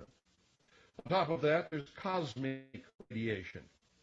On top of that, there is a tremendous problem with temperature control and many other problems connected with space travel, which prevent living organisms leaving our atmosphere with our known level of technology. As I said, any intelligent high school student with a basic physics book can prove NASA faked the Apollo moon landing. Now, if you doubt this, ladies and gentlemen, please explain how the astronauts walked upon the moon's surface enclosed in a spacesuit in full sunlight, absorbing a minimum of 265 degrees of heat surrounded by a vacuum. 265 degrees, ladies and gentlemen, is 55 degrees above the boiling point of water. That would take one hell of an air conditioning system to keep them cool. NASA tells us the moon has no atmosphere and that the astronauts were surrounded by the vacuum of space. Well, if that's true, ladies and gentlemen, heat is defined as vibration or movement. Heat is defined, ladies and gentlemen, as the vibration or movement of molecules of matter. The faster the molecular motion, the higher the temperature. The slower the molecular motion, the colder the temperature. Absolute zero is that point where all molecular motion ceases. In order to have hot or cold, ladies and gentlemen, molecules must be present. NASA tells us that space is absolute zero, that it is colder than any cold that any person has ever experienced, because absolute zero is like 200 and something degrees below the zero that you know about. Do you understand what I'm telling you? That is a lie. NASA has intentionally lied to us all of these years. Space is a vacuum. A vacuum is a condition of nothingness where there are no molecules. Vacuums, ladies and gentlemen, exist in degrees. Do you understand what I'm telling you? Some scientists tell us that there is no such thing as an absolute. Space is the closest thing to an absolute vacuum that has ever been known to us. There are so few molecules present in most of the areas of what we know as space that any concept of hot or cold is absolutely impossible to measure. For all intents and purposes, it cannot be measured. It does not exist. Now remember, a vacuum is a perfect insulator. That's why a thermos bottle or a vacuum bottle is used by all of you to store your hot or cold liquids in order to maintain the temperatures for the longest time possible without reheating or recooling. Same thing in space, ladies and gentlemen. Space is a perfect insulator. It is not cold. However, an object in space can be heated by the radiant heat of the sun, which can travel through a vacuum, although it does not affect the vacuum. Remember, for something to be heated or cooled, there must be molecules present. Radiation of all types will travel through a vacuum, but will not affect that vacuum. Radiant heat from the sun travels through the vacuum of space, but does not warm space. In fact, the radiant heat has no effect whatsoever until it strikes matter.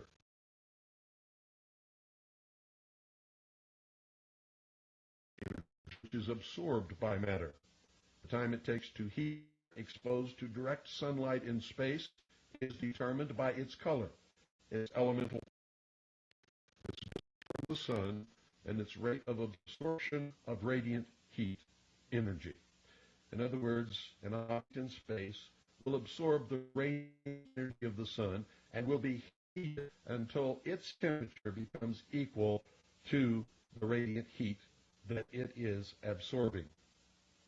The side of the object that is in shadow will not be cooled by the so-called, quote, cold of space, end quote, NASA's lie that it has perpetrated for all of these years. It does not happen.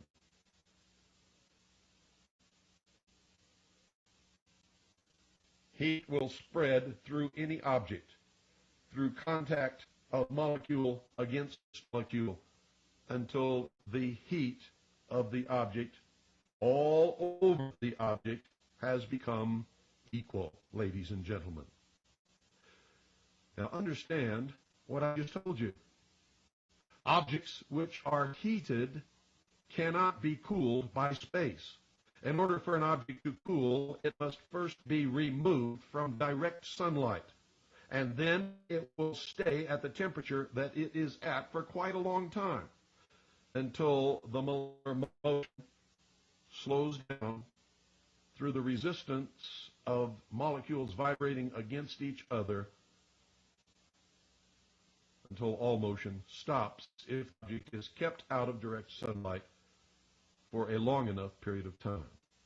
Objects which are in the shadow of another object will eventually cool, but not because space is cold. Space is not cold. Space has no temperature whatsoever. Space is a perfect insulator. Hot and cold do not exist in the vacuum space, or in any vacuum for that matter.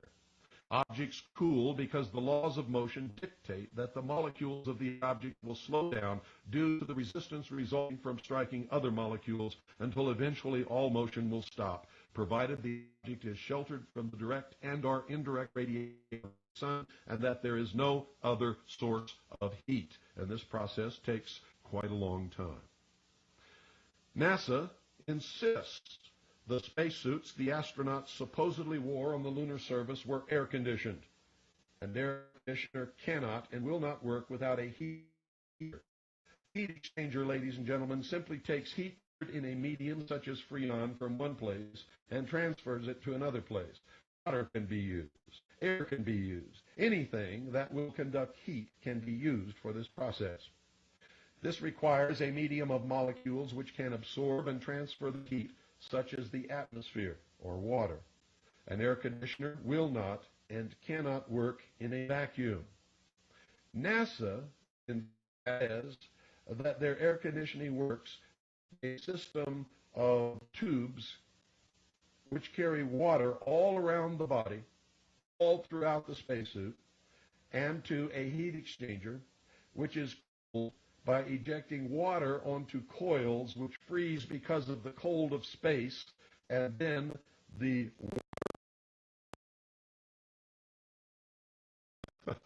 absorbs the heat from the water in the coils and then evaporates into space. Does not happen, ladies and gentlemen. It is another lie. Such a system might work in the atmosphere of the Earth, but it will not work in the vacuum of space. In fact, if you look at the videotapes, the good videotapes of the astronauts walking around in their space, you will see no tubes of heat exchangers of any kind and no ice formed on their backpacks anywhere at any time. Which means if such a heat exchanger exists, it must exist underneath the backpack, and there must be an opening there so that the ice can have contact with the vacuum of space. When you watch the astronauts bend over, you will see that there is no opening on the bottom of their backpack. Now lied to us again. There is no heat exchanger. There is no way that the spacesuits can be cooled surrounded by a vacuum in space, ladies and gentlemen. Not only that, but even a heat exchanger.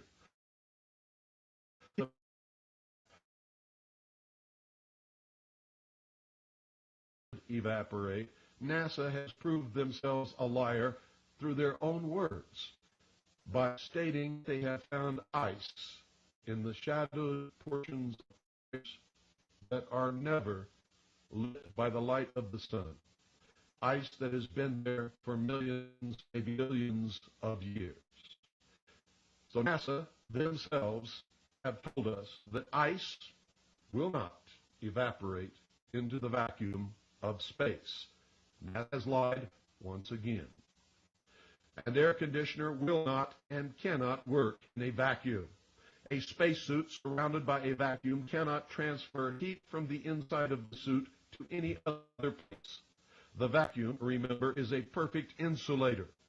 A man would roast in his suit like a hot dog in such a circumstance. The same laws of physics apply to any vehicle traveling through space. How did they cool the vehicle? Traveling through space, ladies and gentlemen. Thank you, honey. My little daughter just got home and brought something in to show to me. The same laws of physics, ladies and gentlemen, apply to any vehicle traveling through space. NASA says they solved the problem of heat buildup in the space from the Earth to the Moon, which you'll remember took several days, by slowly rotating the spacecraft. As one side was heated, this is exactly what they tell us, as one side is heated, it slowly rotates into the shadow side where it is cooled by the sub-zero temperatures of space. Another lie. Remember, space is a vacuum. It is a perfect insulator. The only thing that NASA could accomplish by slowly rotating the vehicle as it traveled through space would be to roast the astronauts evenly all the way through from all sides, just like a hot dog or a turkey on a spit. Do you understand what I'm telling you? There is no way to cool that spacecraft traveling through space, and the way that NASA does it, or the way that NASA has told us that they did it, is a lie. It is a lie. Remember, they told us that the spacecraft is slowly rotating as it travels through space. And as one side is heated to the tremendous temperatures caused by the radiant heat of the sun, it slowly rotates into the shadow side. It's always rotating, so it doesn't stay there very long. NASA claims that it was cooled by the sub-zero temperatures of space. It is a lie. If the spacecraft was cooled by the sub-zero temperatures of space, why isn't your coffee cooled in the sub-zero temperatures of the vacuum that surrounds your coffee in a vacuum bottle? Because there is no temperature in a vacuum. That's exactly what keeps your coffee hot, ladies and gentlemen. NASA has lied to us. NASA and the Apollo space program is one of the biggest hoaxes ever perpetrated. And this is just one of over 100 valid scientific reasons why NASA and the Apollo space program are two of the biggest lies ever foisted upon the unsuspecting and trusting people of the world. The head of NASA at the time of the Apollo space program, Mr. Kleindienst was rewarded for his ability to wink the world. He is now the Grand Commander of the Council of the 33rd Degree of the ancient and accepted Scottish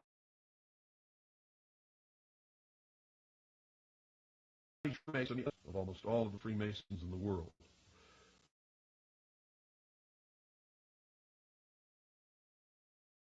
In the House of the Temple in Washington, D.C., of Neil Armstrong on the moon's surface. We know that he really was not there when this photograph was taken, in his spacesuit, holding his Masonic apron in front of his groin. The effect upon the people of the world was that if we could go to the moon, other creatures from other worlds could travel to our Earth, especially an advanced race of other creatures. The escalation of the artificial alien threat scenario since that time has been and continues to be extremely obvious. After hearing this broadcast, you should go back and watch Independence Day again and listen very carefully to all of the dialogue, especially that spoken by the President and some of the other leaders of the world. A result, ladies and gentlemen, of the Genome Project at Los Alamos National Laboratory, the recent success of cloning and advances in biochemistry will produce laboratory-created creatures that will ultimately be presented to the people of the world as extraterrestrial in origin. One reason an extraterrestrial has not been presented to humanity is that they have not yet succeeded in making one that is believable. For an in-depth explanation of this artificial alien threat scenario, read the report from Iron Mountain, The Probability and Possibility of Permanent Peace. The whole scenario is outlined in that study. A propaganda decoy has been presented by socialist change agents known to you as William Moore, Jamie Chanderay, and Stanton T. Friedman. It is called Operation Majestic 12. It has succeeded in leading the sheeple, especially the ufologists for a while anyway, away from the truth by presenting the artificial alien threat as a government cover-up. And that alien, most of the well-known ufologists and so-called UFO researchers are Illuminati socialists or government change agents operating in furtherance of propagandizing the American people. Ruby Ridge, Waco, The attack against patriots and militias and other acts of aggression against the American people who might discover and combat this fraud are acts of war. They are designed to demonize fundamentalist Christians, Jews, Muslims, members of the Mormon Church, other religious fundamentalist organizations, the lawful constitutional militia described in the statutes and the United States Code, and anyone else who might fight in defense of the Constitution and our liberty and freedom. These terrorist acts deliver a message to the American people and to the people of the world that any opposition to the new world super government will be met with overwhelming force and the complete genocide of the enemies of socialism. The World Trade Center bombing, the bombing of the Oklahoma City Alfred P. Mira Federal Building, and mass shootings by mental and ex-mental patients of large numbers of men, women, and children in Stockton, California, and the most recent one, were and will continue to be intentional acts of war designed to spread terror and a feeling of helplessness. Most of the ex or current mental patients who have perpetrated these acts are in fact victims of mind control projects that are in activation toward the interests of this socialist new world order. In my book, Behold a Pale Horse, I predicted that the first major terrorist attack upon the United States would take place in New York City. I was correct. I said not stop there, and I've said on this broadcast that it would not stop there, that it would spread, and that these attacks and these shootings would continue until the American people get down on their knees and beg their slave masters to disarm them so that they can be more easily and more quickly enslaved. And the sheeple are following for it, hook, line, and sinker.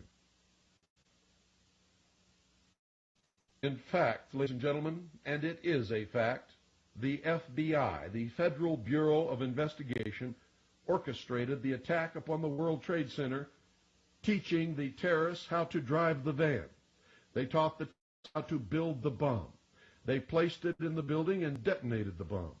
One Federal Bureau of Investigation informants attempted to secure permission from the FBI to substitute inert ingredients for the bomb so that no one would be injured. But the Federal Bureau of Investigation agent in charge denied the request. The informant tape recorded every single one of his conversations. That's right, it is a combination. Conversations with the FBI, and a full transcript of the tapes were printed in the New York Times. To allow the tapes to be presented in court in defense of the FBI informant. Confederate would be a better word. The attack on the Alfred P. building was designed to affect the heartland. It was designed, ladies and gentlemen, to affect the heartland so that no nation will feel safe. These acts, in the manner of Hegel's dialectic, are leading to the need for the elimination of the rights of individuals and the disarmament of all peoples. The world's super government can step up to provide the solution, which will be artificial safety and security from terrorism, something that no one can ever guarantee. But the sheeple will believe it. Thesis against antithesis equals synthesis. The Omnibus Counterterrorism Act, which followed, gave the president the power to arrest, imprison, and/or deport any political opposition trial without habeas corpus, without explanation of any kind. It, in fact, gave him the power to name any group a terrorist group. Stage for the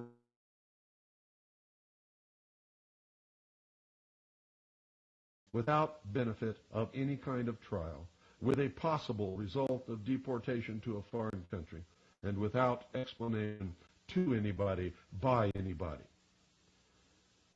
And I'm here to tell you, if these acts of terror do not succeed, there will be more bombings. There will be chemical or biological attacks. They will escalate in the destruction, maiming, and killing of men, women, and especially children. As a last resort, if all else fails, the Illuminati are prepared, and I'm going to tell you this again, so that it's believed to find a weapon in a large American war may be promulgated in the Middle East in order to provide the excuse needed to explain terrorist attacks of the United States of America to the American people in order that they will accept personal disarmament in the interest of peace and security. Now listen to this closely, and if you don't believe it, you check it, because all the documentation is in the public domain. Both the United States government and has been published in the major newspapers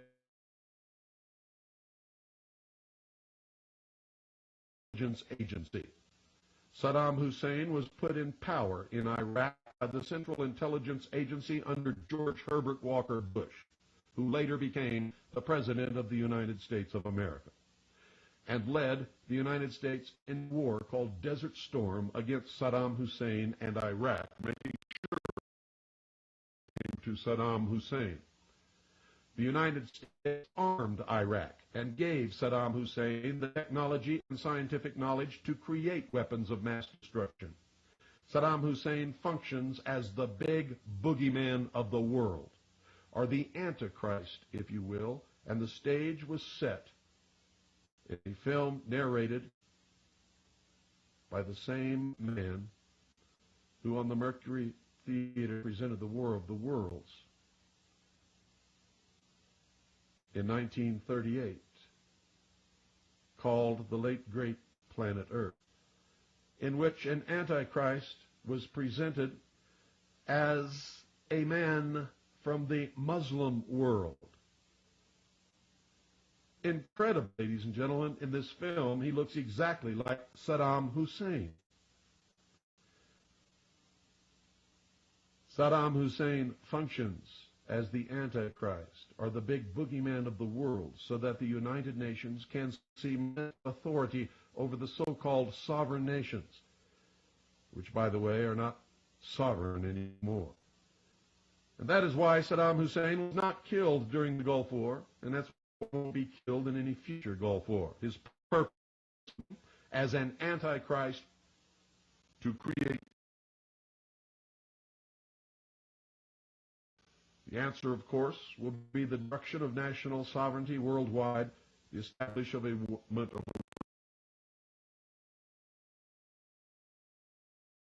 disarmament of all nations, and the establishment of a world police force.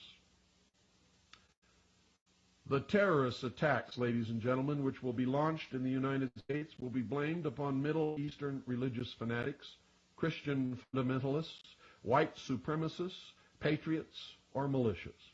A more immediate result of these operations will be the increased use of military forces, weaponry, and equipment such as tanks and personnel carriers in civilian law enforcement. The suspension or elimination of habeas corpus, the elimination of jury trials, and the institution of martial law with show trials conducted by a tribunal of judges. When you continue to hear this constitutional republic referred to as a democracy, you must remember that V.I. Lenin, the founder of the Soviet Union, said, quote, "Democracy is indispensable to socialism," end quote. When you hear our military referred to as UN peacekeepers, remember that both Karl Marx and Lenin defined peace as, quote, "the elimination of all opposition to socialism," end quote. When you wonder where all this is taking us, remember that both Marx and Lenin stated that, quote, "the ultimate goal of socialism is communism," end quote. And if you think communism is dead, read Gorbachev's book, Perestroika, and he will tell you quite the opposite. And if you think the fall of the Soviet Union was the end of communism, read Golitsyn. And believe me when I tell you that the highest-ranking communist mole in the Central Intelligence Agency was James Jesus Angleton. The Turner Diaries, ladies and gentlemen, were actually written by the Central Intelligence Agency prior to 1972. The concept of leaderless resistance was promulgated to enable easy destruction of any resistance to the world supergovernment. Small scattered units without a concerted tactical plan and a solid, reliable command structure will be defeated in a very short period of time. Such move necessary political control to restore order and reinstitute.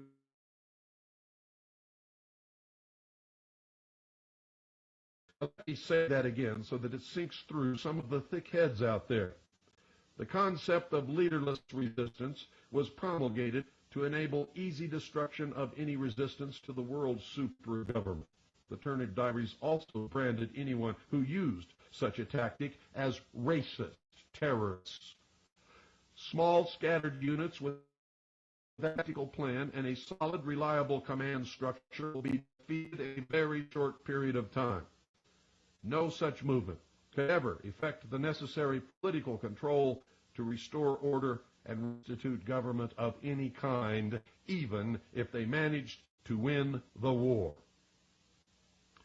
Many of the so-called patriot leaders, such as Lieutenant Colonel James Bogreitz, Mark Hornkey, John Stadtmiller, Kurt Saxon, and many others, are actually change agents of Illuminati socialism or the intelligence community. World War III is being fought now.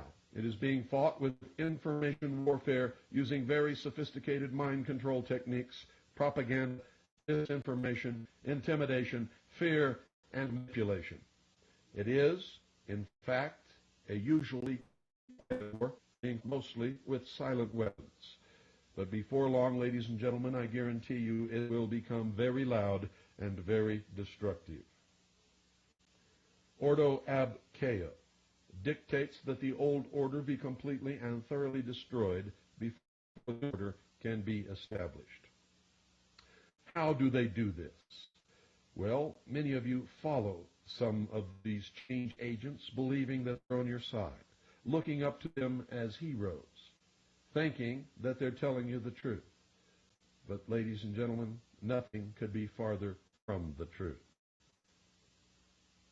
One of the greatest Trojan horses ever presented to the American people has been Lieutenant Colonel James Bogreitz. Now, this is written by Bogreitz. Nothing is invented here. I'm going to read you a letter that he wrote in response to an editorial printed in the Hartford Advocate. The letter was written by Bogreitz to the Hartford Advocate as a reply. And I'm only going to read the portions of it that apply to this broadcast because it's a long, long letter. He says, quote, the 17 October edition of the Hartford Advocate's Conspiracy of Hate was indeed just that, but devoid of fact.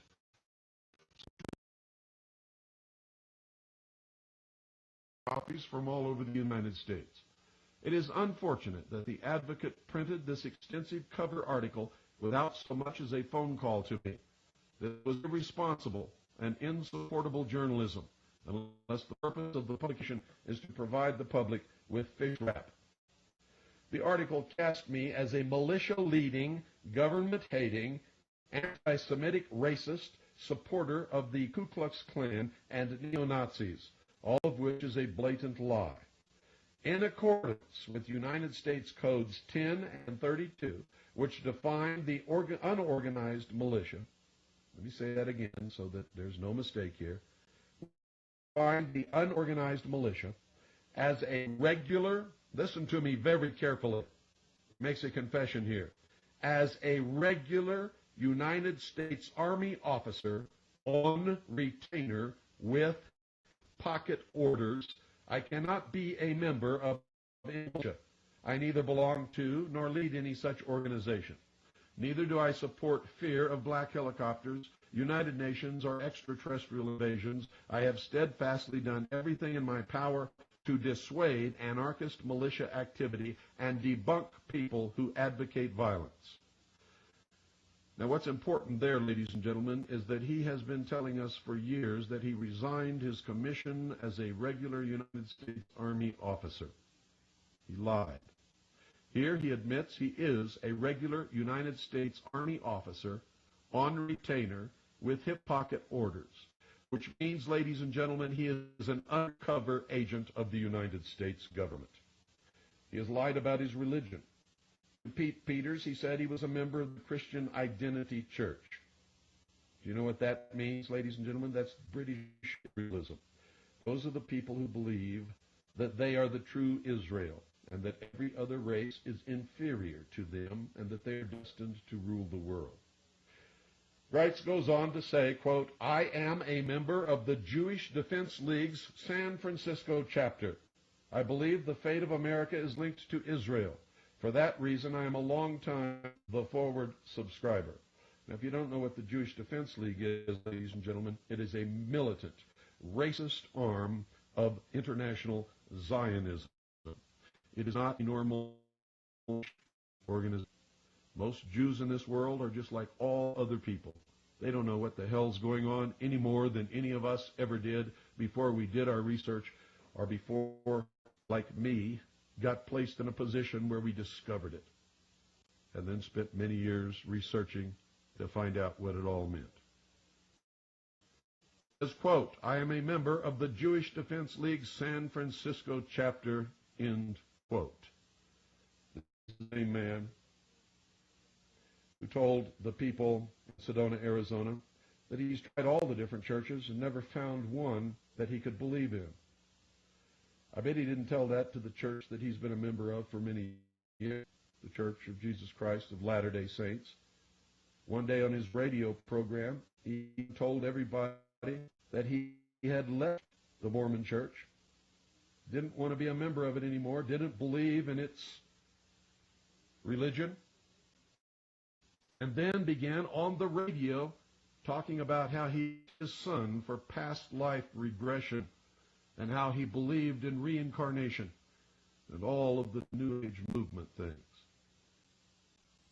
This is how he trolls for people to follow him. Whoever you are, he will be whatever you are in order to get you to follow him so that he can find out who you are and what you're doing and where you live, so that when all this comes down, anyone who would dare fight against the New World Order can be rounded up and imprisoned.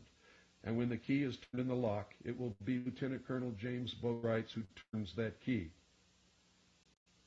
If you read the letter, and you can find it on my webpage, harvest-trust.org, when you read the letter to the editor, written by Lieutenant Colonel James Boatwright, please note the admissions contained therein. He states that he became a cadet in 1953 and entered the Army service in 1960.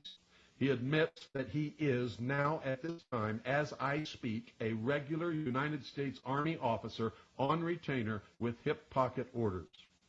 In other words, he is an undercover agent of the United States government. Yet he has claimed on many occasions that he resigned his commission. If you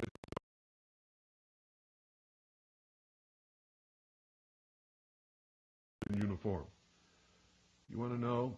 Because most of the sheeple are suckers for a uniform and a chest full of ribbons. Greitz is working for the Department of Defense and the United States government right now. He admits membership in the Jewish Defense League. He openly admits that he is a Zionist.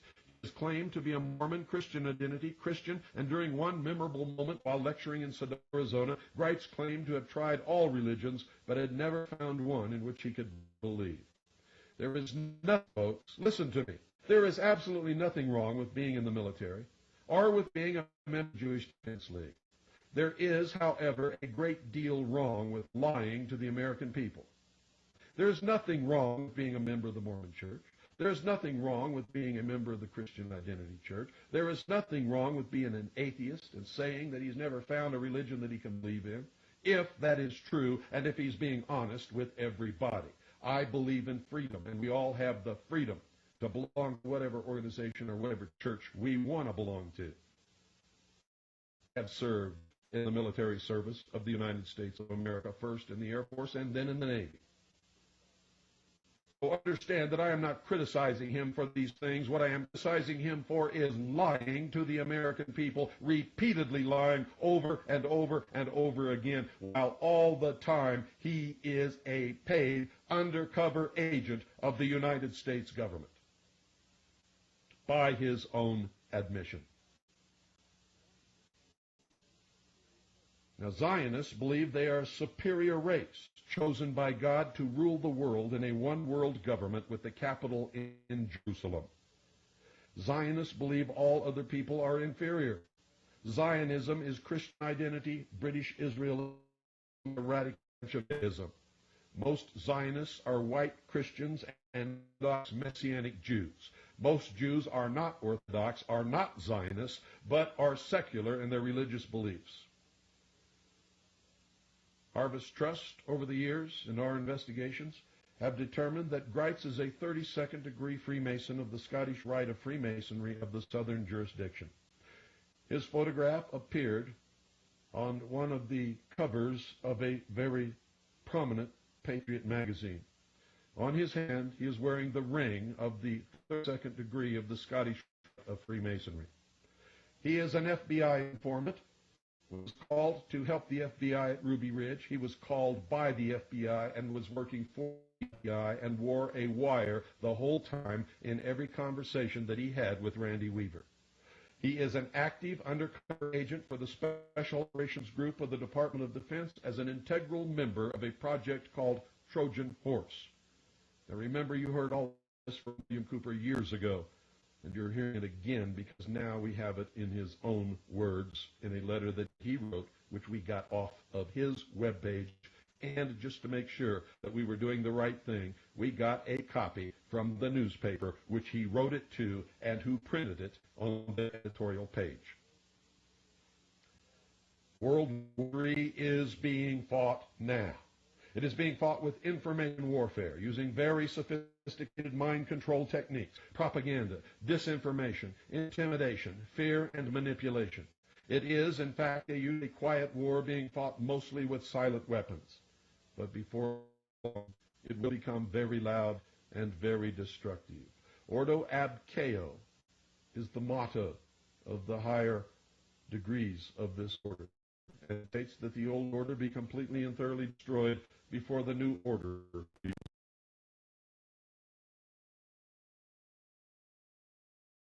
and about the policy of the United States government.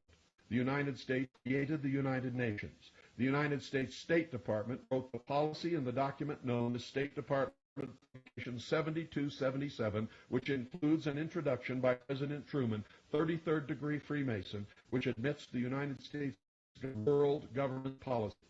State Department Publication 7277 outlines the merger of the military of the United States with the military of the Eastern Bloc nations as a world peacekeeping force under the United Nations as the ultimate goal of the foreign policy of the United States of America. I didn't make any of this up, and everything that you have been told on yesterday's broadcast and today's broadcast is fully documented. NATO is a part of the United Nations and was created under its according to the United Nations Charter. The Warsaw Pact was a part of the United Nations and was created under its auspices according to the United Nations Charter. The Cold War was a scam, which allowed both governments to levy large taxes which were used to develop the technology and experiment with techniques which will be combined to control the population of the world. The inclusion of Warsaw Pact nations as new members of NATO is the initial stage of Phase 2 of the merger of forces outlined in State Department Publication 77, which will become the World Police Force under the United Nations. President Kennedy presented the plan to disarm the nations and people of the world to the United Nations. The United States planted the seed of an European Union, nurtured that idea, and has supported its formation. When the leader of the old Soviet Union banged his shoe on his desk at the United Nations and screamed, quote, "We do not have to invade the United States. We will destroy you from within," end quote. He was telling us the truth. The progression of accomplishments toward the complete of the plan to implement world socialist totalitarian government is guided and controlled by the hierarchy of the Illuminati and the groups known as the Council on Foreign Relations, the Trilateral Committee, the Bilderberg Group, the Round Table Group, the Royal Institute of International Affairs, and many others in the Illuminati in government and industry who are members of the Council of the 30th degree of the ancient and accepted Society of Freemasonry of the southern and northern jurisdictions. The Supreme Council of New York of Freemasonry, International Zionism, B'nai B'rith, the Grand Lodge of France, the Grand Lodge of the Order of the Golden Dawn, the Ordo Templi Orientalis, the Rossi Cruci, the Sovereign and Military Order of the Knights of Malta, the Knights Templar, the Jason Society, the Vatican, and many others, too numerous to list. See the occult and other links on our homepage. You will be amazed. It's harvest-trust.org on the internet. I will finish this tomorrow, ladies and gentlemen, because once again, we've run out of time. Good night, and God bless every one of you. It scared you good. It's about time somebody did. You are listening to a live broadcast of the Hour of the Time. I'm William Cooper. Ladies and gentlemen, tonight we are going to cover the plan for world domination by the adepts of the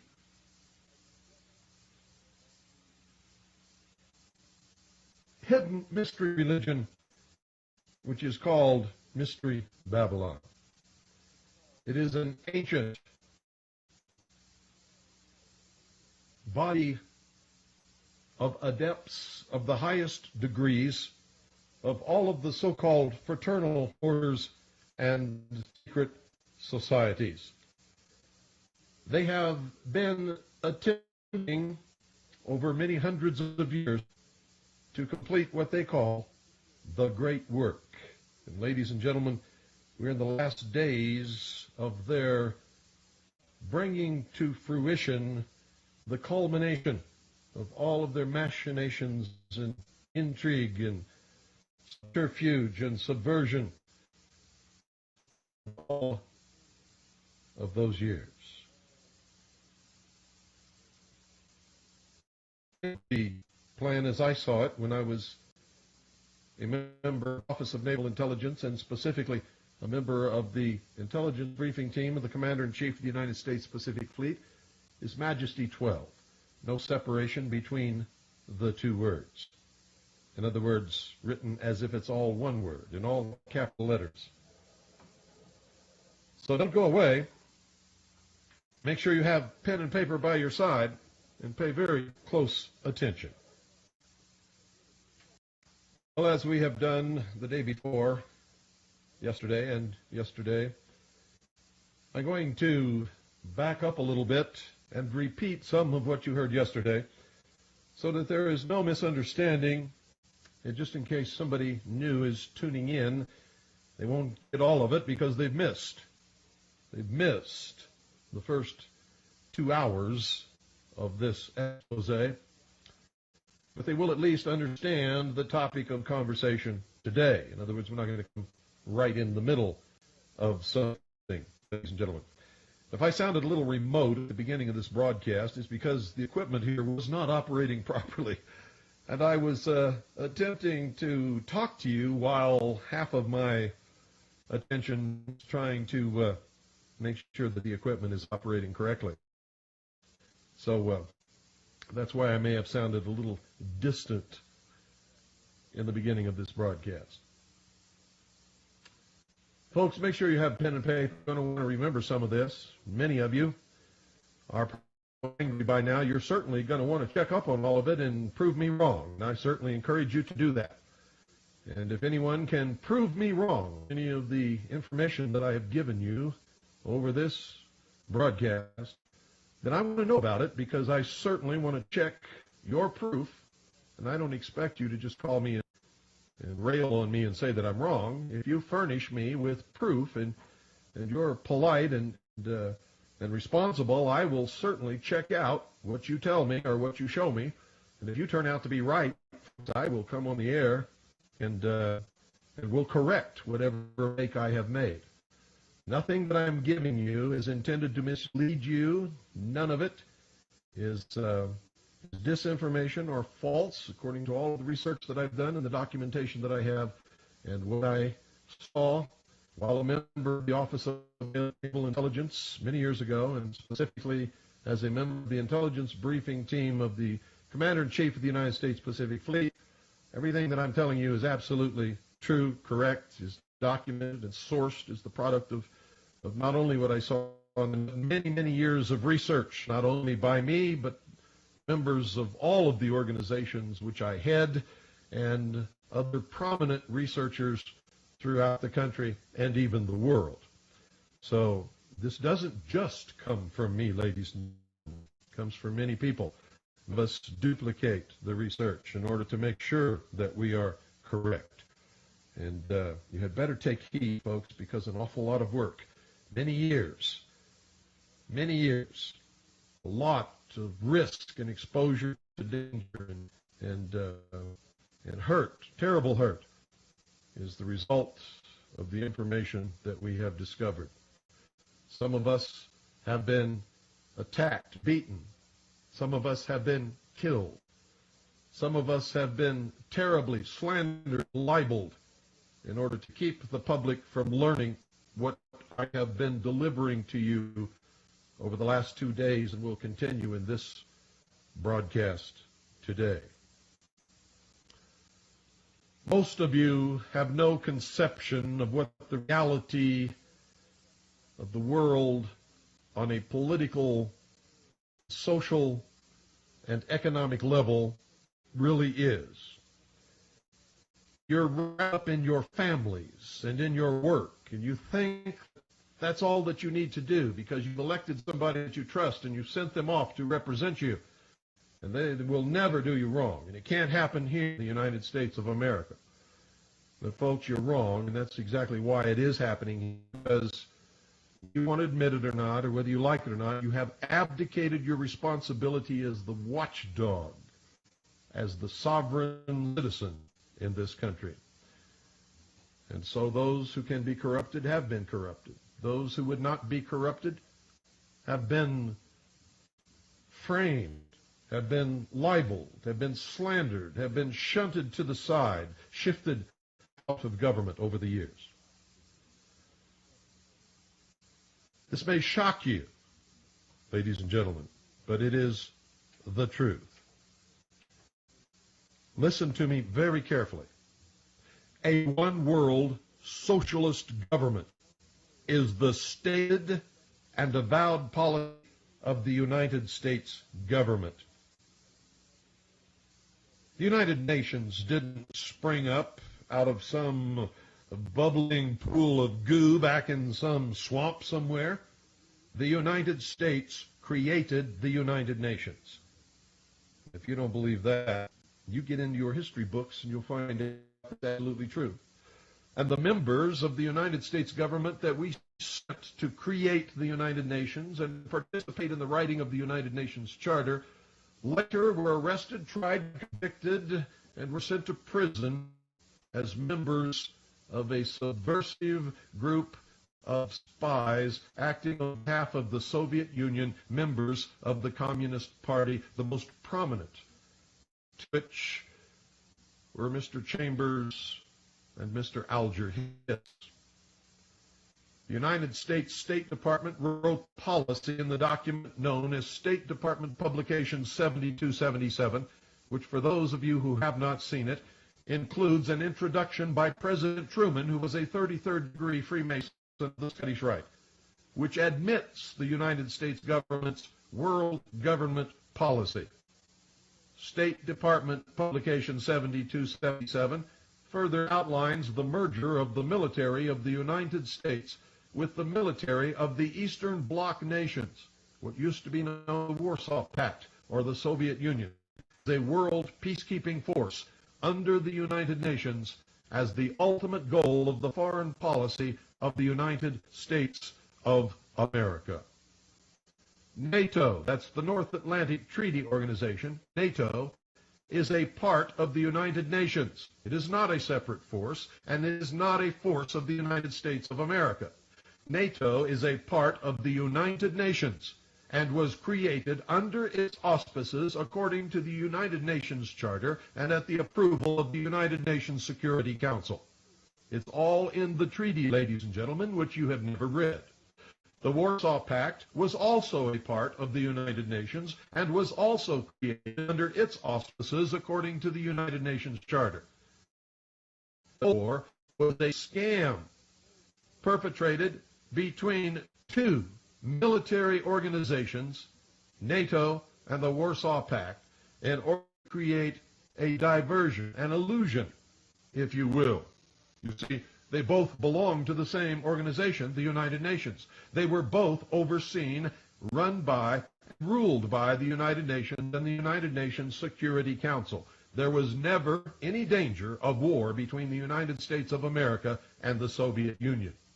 The Cold War, in fact, was a scam which allowed both governments to levy large taxes, which is to develop the technology and experiment with techniques which will be combined to control the population of the world. The inclusion of Warsaw Pact nations as new members of NATO today, now, as I speak, is the initial stage of Phase 2 of the merger of forces outlined in State Department publication 7277. And the purpose, the real purpose, the illusion of the fall of the Soviet Union was so this could be brought about and so that the West could be deceived into disarming. President Kennedy presented the plan to disarm the nations and people of the world to the United Nations. The United States planted the seed of a European Union, nurtured that idea, and has supported its formation. When the leader of the USSR banged his shoe on his desk at the United Nations and screamed, quote, "We do not have to invade the United States. We will destroy you from within," end quote, he was absolutely correct. Those of you alive at the time who were watching television, reading your newspapers, and paying attention, know that that was Nikita Khrushchev who made that statement and banged his shoe on that desk. The progression of accomplishments toward the completion of the plan to implement one world socialist totalitarian government is guided and controlled by the hierarchy of the Illuminati in the groups known as the Council on Foreign Relations, Trilateral Commission, the Bilderberg Group, the Round Table Group, the Royal Institute of International Affairs, and many others, including the Illuminati adepts in government and industry who are members of the Supreme Council of the 33rd degree of the ancient and accepted Scottish Rite of Freemasonry, of the Southern and Northern Jurisdiction, the Supreme Council of the York Rite of Freemasonry, International Zionism, B'nai B'rith, the Grand Lodge of France, the Grand Lodge of England, the Order of the Golden Dawn, the Ordo Templi Orientalis, the Rossi Cruci, the Sovereign and Military Order of the Knights of Malta, the Knights Templar, the Jason Society, the Vatican, and many others too numerous to list. And if you want to see a list of all these secret organizations, which will literally blow your mind, and you can go directly to their sites on the internet and read your own teachings and writings and philosophy and goals and everything else, go to our webpage, which is harvest-trust.org. That's harvest-trust.org. You don't need www. It's just http://harvest-trust.org. Click on the occult link on our homepage, and when you're finished there, click on the Secret Societies link in the occult page, and you will see that these organizations are so numerous, it will absolutely amaze you, especially those of you who know that these secret societies were some kind of popular myth and they don't really exist. They don't really do these things. Well, folks, most of them did it in their own words, and you can read it, so just do that. There are other links on our homepage and on our website that you will also be interested in. The American public is being bombarded with propaganda to enable them to accept the New World Order, give up their Constitution and their Bill of Rights and their heritage as Americans, and become citizen slaves in this New World socialist utopian state. These propaganda attacks become obvious, with people like Mr. Leavitt and Mr. Harris are arrested and falsely charged by the Gestapo murderers who orchestrated the World Trade Center, the Waco massacre, the Ruby Ridge murder of Vicki Weaver by an FBI sniper, the bombing of the Alfred P. Murrah Federal Building in Oklahoma City, of the Federal Investigation Plan Anthrax attack. This is recent, and this is why I cite it, so that you can see how your minds are screwed around by these people. The Marxist press immediately mounted a vicious campaign of lies against these two men. They were accused of being white supremacist militia members who were followers of Christian identity who planned to launch an anthrax attack upon New York City. Well, folks, that was impossible because Mr. Leavitt is Jewish, and he's not any of those things. Mr. Harris is not any of those things either. The truth is that they were attempting to manufacture a vaccine which could be used to protect the general population from just such attack. The fact is that the so-called deadly biological anthrax weapon, which they were supposed to have, was the very vaccine which they had developed in order to protect the public from the biological attacks which we know will eventually come. Mr. Harris is a microbiologist. This is not the first time that they have to put him in prison on false charges, ladies and gentlemen. They don't want us to have protection against what they also know is coming. Now, why do they do this when ultimately they have to admit the truth? It's because most people are not people at all, ladies and gentlemen. They've never had an original thought in their life, and they don't think. They listen and believe whatever they are told because they have been indoctrinated to behave in that manner. So when it was eventually announced that these men had to be released because what they were carrying was in fact not a deadly anthrax germ, and not that they were going to kill people with it, but that it was a harmless vaccine. When they finally had to admit that, ladies and gentlemen, nobody listened to that. The only thing that most of the sheeple in this country and around the world will remember is that two men were arrested in Las Vegas with a deadly anthrax germ, a biological weapon with which they were going to attack and kill hundreds, maybe thousands, maybe even tens of thousands of people. It was all a lie, and this happens all the time, ladies and gentlemen. Do you remember the attack upon the patriots, the people who love this country and would be willing to give their life in defense of the Constitution for the United States of America, and have always been the ones who have fought and died for freedom and for this country throughout the history of the United States of America? Do you remember that right after the Oklahoma City bombing, remember the vicious Marxist press attacks against these people and against the lawful and constitutionally organized militia in this nation, which have been a part of this nation, which are spelled out in the law, which have fought most of the battles of this nation throughout the history of the United States of America, were responsible for freeing the slaves in the Civil War, were the ones who fought the revolution to create the United States of America? Do you know why these people are being attacked, ladies and gentlemen? Even though eventually the Federal Bureau of Investigation admitted in a press conference that patriots and militia members were not involved in the bombing of the Alfred P. Murrah Federal Building in Oklahoma City, most still think that they were, and the press still tries to hammer that in to make you believe it.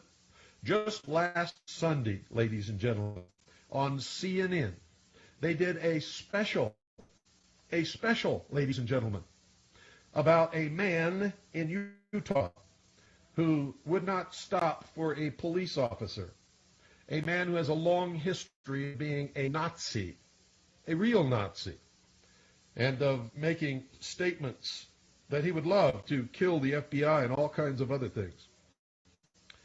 They did a special on him, and they left you with the impression that he is a patriot militia member. American patriots are not Nazis, ladies and gentlemen. American patriots do not act like man does. This was intentional propaganda. He is not a part of any militia in this country. And I can tell you that with absolute certainty because I am one of the top leaders of the militia in this country.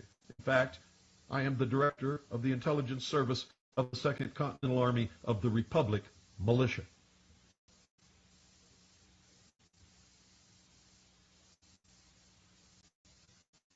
The Marxist press and the communist news networks are constantly bombarding the American people with lies and propaganda in order to demonize real Americans, to demonize American patriots, to demonize the American militia, so that you're all eventually afraid to support the causes and the principles and ideals that you were taught to support as a child growing up, that you know is the right thing to do, now has become politically incorrect. Why? Because the United States of America is scheduled to disappear into one of the 10 regions of the New World Order. The Constitution will be a dim memory in the minds of all of us. And the new history books will make no mention of liberty or freedom. Our constitutions, our bills of rights, our creators, even the word God will disappear.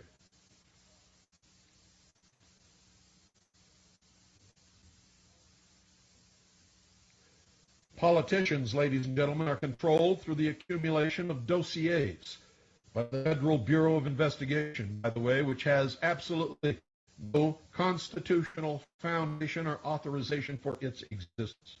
The Internal Revenue Service, which is a legal fiction, which does not exist as an agency of the United States government or as an agency of the Department of the Treasury. If you don't believe me, check the United States Code, the organization of the Department of the Treasury, or the organization of the entire United States government. You will not find the Internal Revenue Service listed anywhere as a part of any organization of the United States government or as an agency of the United States government.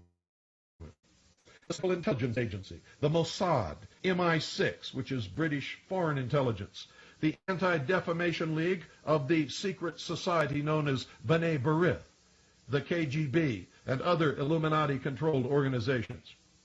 These dossiers are used to blackmail these politicians into towing the line.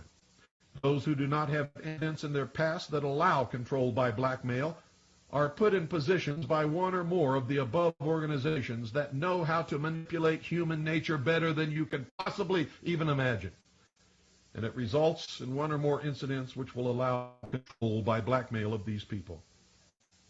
If they step out of line even once, something is handed to the press or brought out on the news that causes that person tremendous embarrassment and could and sometimes does result in the end of their political career. The Las Vegas brothel, run by Bob Lazar, Robert Lazar, was found to have video cameras throughout and was used for the collection of information with which to blackmail politicians, military personnel, and anyone else who needed to be controlled by the Illuminati. Anyone who will not play by the Illuminati rules are weeded out and quickly disappear from politics. Remember, ladies and gentlemen, that it was 33rd degree Freemason Franklin Delano Roosevelt who created the Federal Bureau of Investigation, instituted the first run of socialism. The FBI was run by 33rd degree Freemason J. Edgar Hoover. The FBI and the Internal Revenue Service are, in fact, the political Gestapo for the Illuminati in the United States of America. The end result of all of this will be the destruction of the sovereignty, Constitution of the United States of America, and the formation of a totalitarian socialist government. All those in and out of government who support the policy of one world government are knowingly, willingly engaged in high treason. Regardless of what you have ever been led to believe, listen to me carefully. Senator Joseph McCarthy was absolutely correct. And in fact, the recent opening of the files of the KGB proved that he even knew the exact number of communist agents who had infiltrated government. The revelations of history, the records of the KGB, and the recent release of the National Security Agency's deciphered cables to and from Moscow by the Project have vindicated Senator Joseph McCarthy. He was destroyed by the Marxist-owned and controlled news media and Hollywood.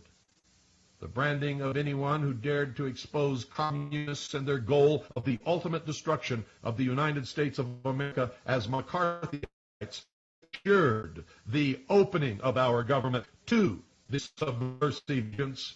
Infiltration and rapid takeover of our government took place by Marxists and communists over the intervening years, and they are in control today. Listen to this very carefully. Those of you, ladies and gentlemen, who believe so strongly in the book of Revelation in the King James Version of the Holy Bible, and other religious and are superstitious people who believe in prophecies of Nostradamus and many others, think that you really have deciphered all of these things and you know exactly what's going to happen and when. You're being intentionally led into a state called millennium fever, so that you will offer no opposition to the New World Order, while you calmly await the workings of the hand of God and the arrival on this earth of whoever your particular Messiah happens to be. And oh, they're going to give you Messiah. Oh, yes, they are. And we covered that in a previous episode. Your philosophy is you're not going to lift a favor no matter what happens. You're not going to do anything because you believe that it's all being brought about by the hand of God. And that you know this because you have read the inspired prophetic revelation of God. But apparently, and especially if you're a Christian, you don't even read or understand the teachings of the man you purport to follow.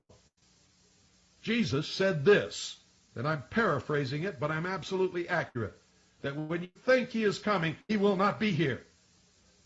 He said he would come like a thief in the night, and even the elect will be fooled. Well, ladies and gentlemen, fools abound.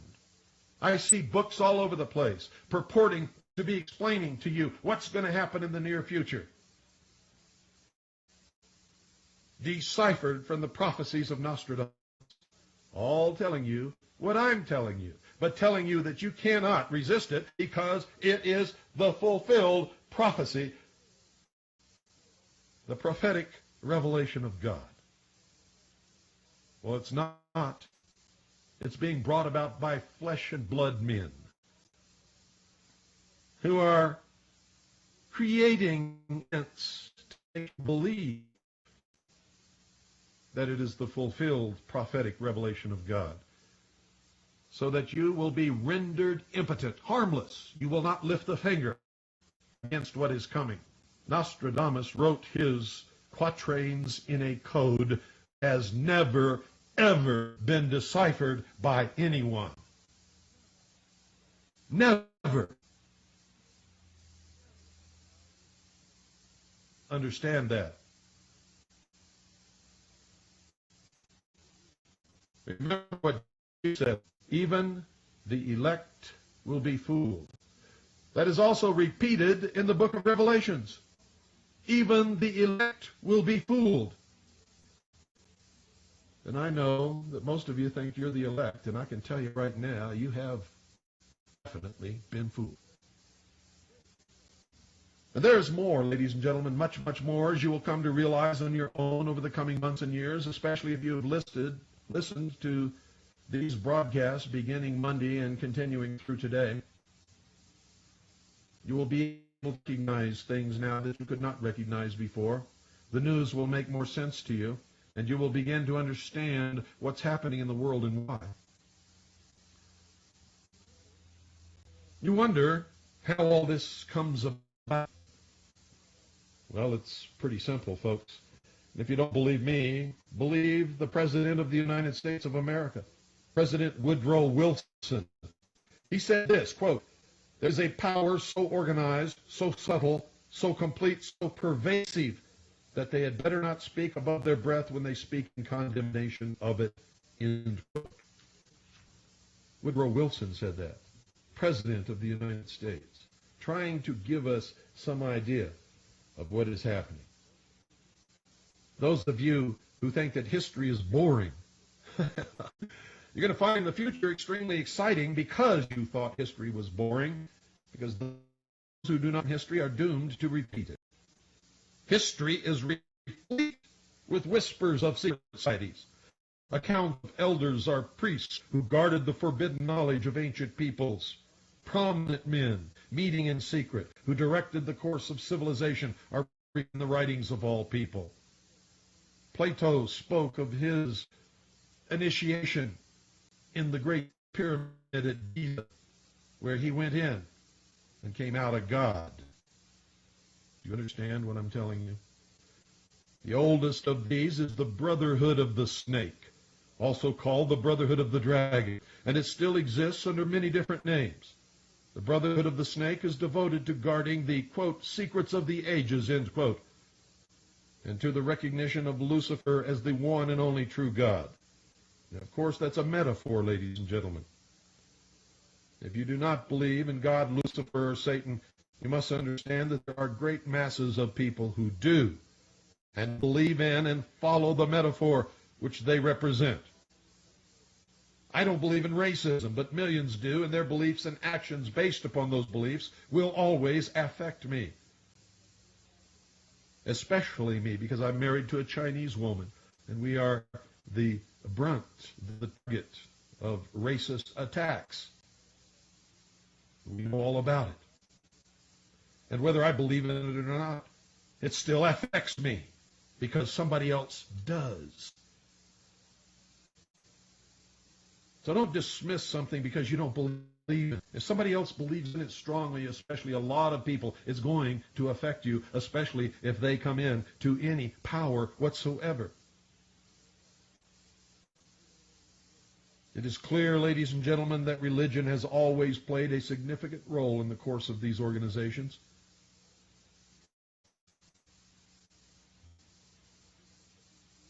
The secrets of these groups, they say, are thought to be so profound that only a chosen, well-educated few are able to understand and use them. These men use their special knowledge for the benefit of mankind. At least that is what they claim. But if you follow their machinations throughout the history of the world, you'll find that death and destruction follows their manipulation of the human race. I can find no benefit. Only death, destruction, pain, suffering, tears, and poverty.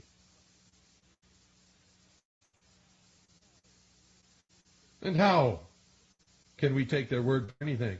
Knowledge and actions are secret. Fortunately, folks, due to people diligently research and dig, people like me and many others, some has become public knowledge. I found it intriguing in most, if not all, primitive tribal societies. All of the adults are members of secret societies. They are usually separated into male and female groups. The male usually dominates the culture. Surprisingly, this exactly resembles many civilized secret societies. It can only mean that the society is working not against established authority, but for it. In fact, could be said to actually be the established authority. And I'm going to tell you that today that is absolutely correct.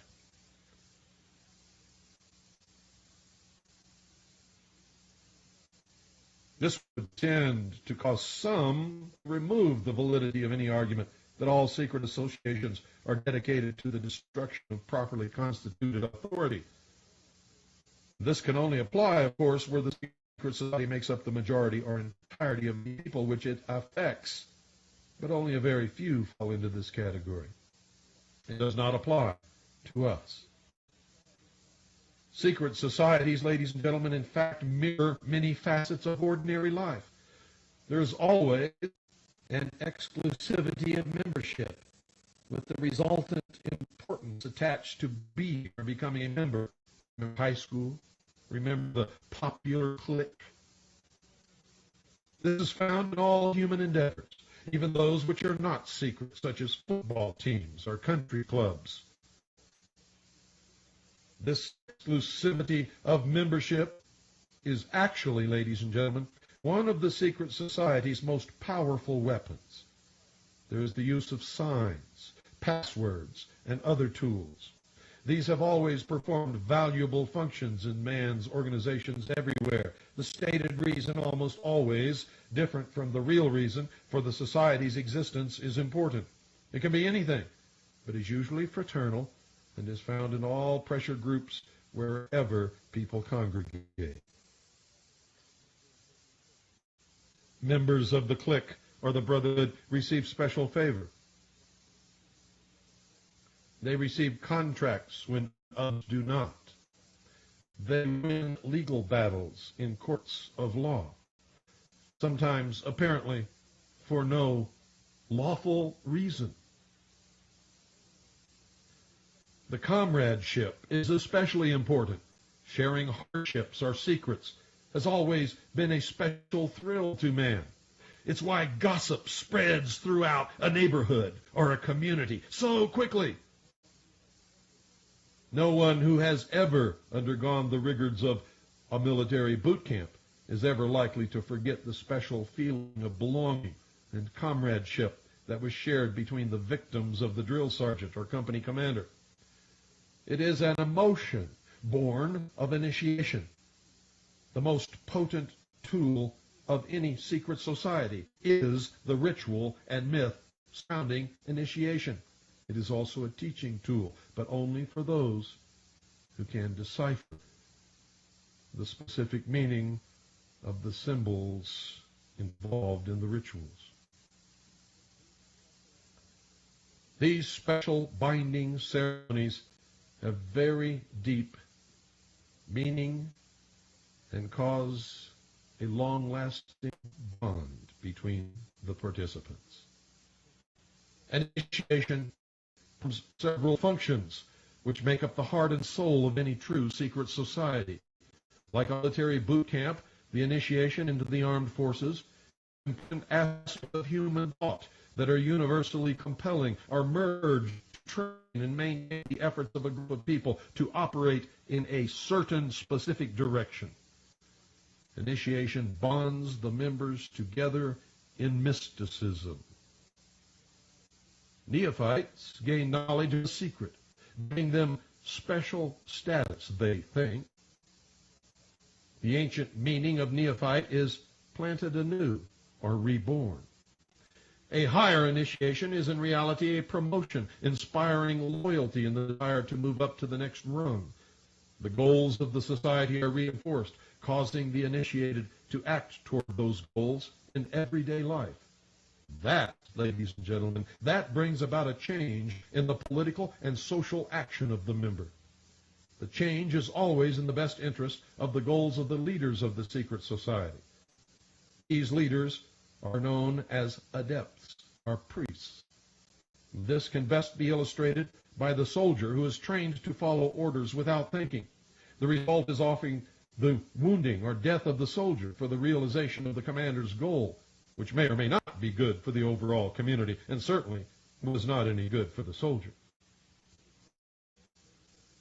Initiation, ladies and gentlemen, is a means of rewarding ambitious men who can be trusted. You will notice that the higher the degree of initiation, the fewer the members who possess the degree. This is not because the other members are not ambitious, but because a process of very careful selection is being conducted. A point is reached where no effort is good enough without a pull by the higher members. Most members never proceed proceed on this point and never ever learn the real secret purpose of the group. The frozen member from that point on serves only as a part of the political power base, as indeed he has always done. You may have guessed by now that initiation is a way to determine who can and cannot be trusted, who can understand education given to them.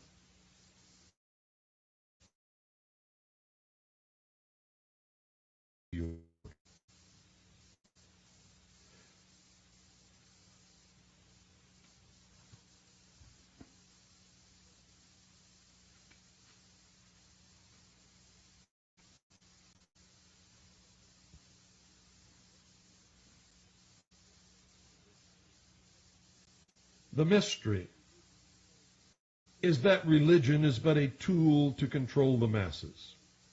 Knowledge or wisdom is their only God, through which they believe man himself will become God. If they believe that and they profess to be a Christian or to believe in Jesus or in the God of the Bible, the Christian Bible, they are unbelievably arrogant in making this statement. They're also in complete and total rebellion to God.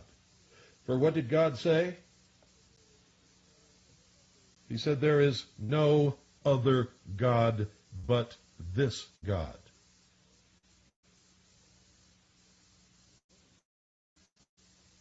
You'd better read your Bible if you're a Christian and you believe that someday you're going to become a God. If you're of these secret societies and you profess to be a Christian, you cannot be both, because one is a lie and the other is the truth.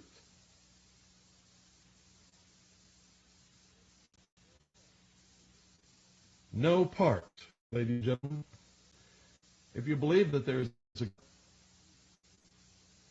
you must believe that if there was nothing in the beginning and God created everything that there is, the only thing that there was to create everything with was God. So therefore, each individual human being must have, and as Jesus said on more than one occasion,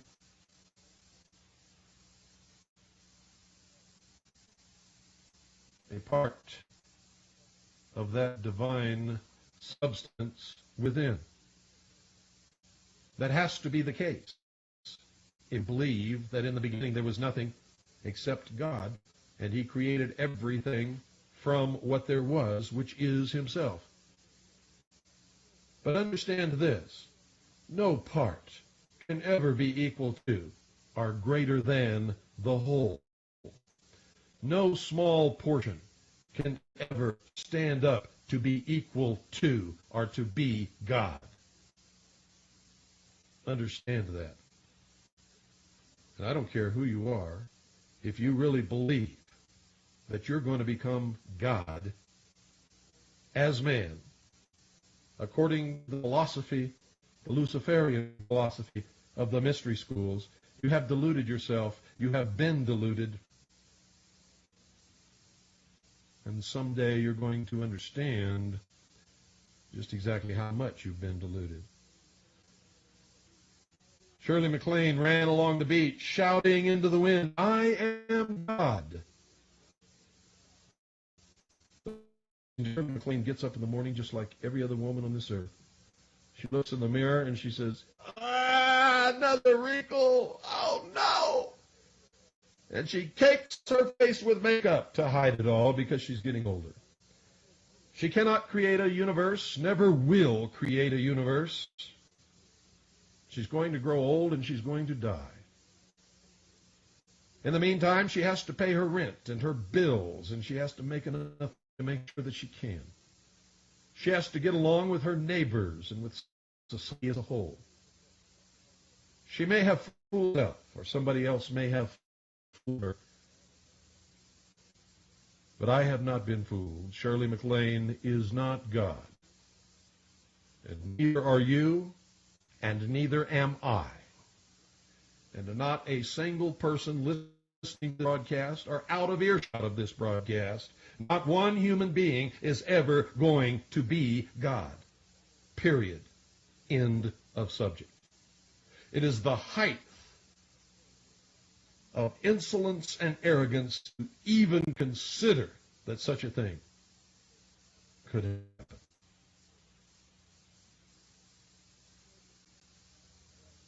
The snake and the dragon, both the symbols of these societies, are ancient symbols of wisdom.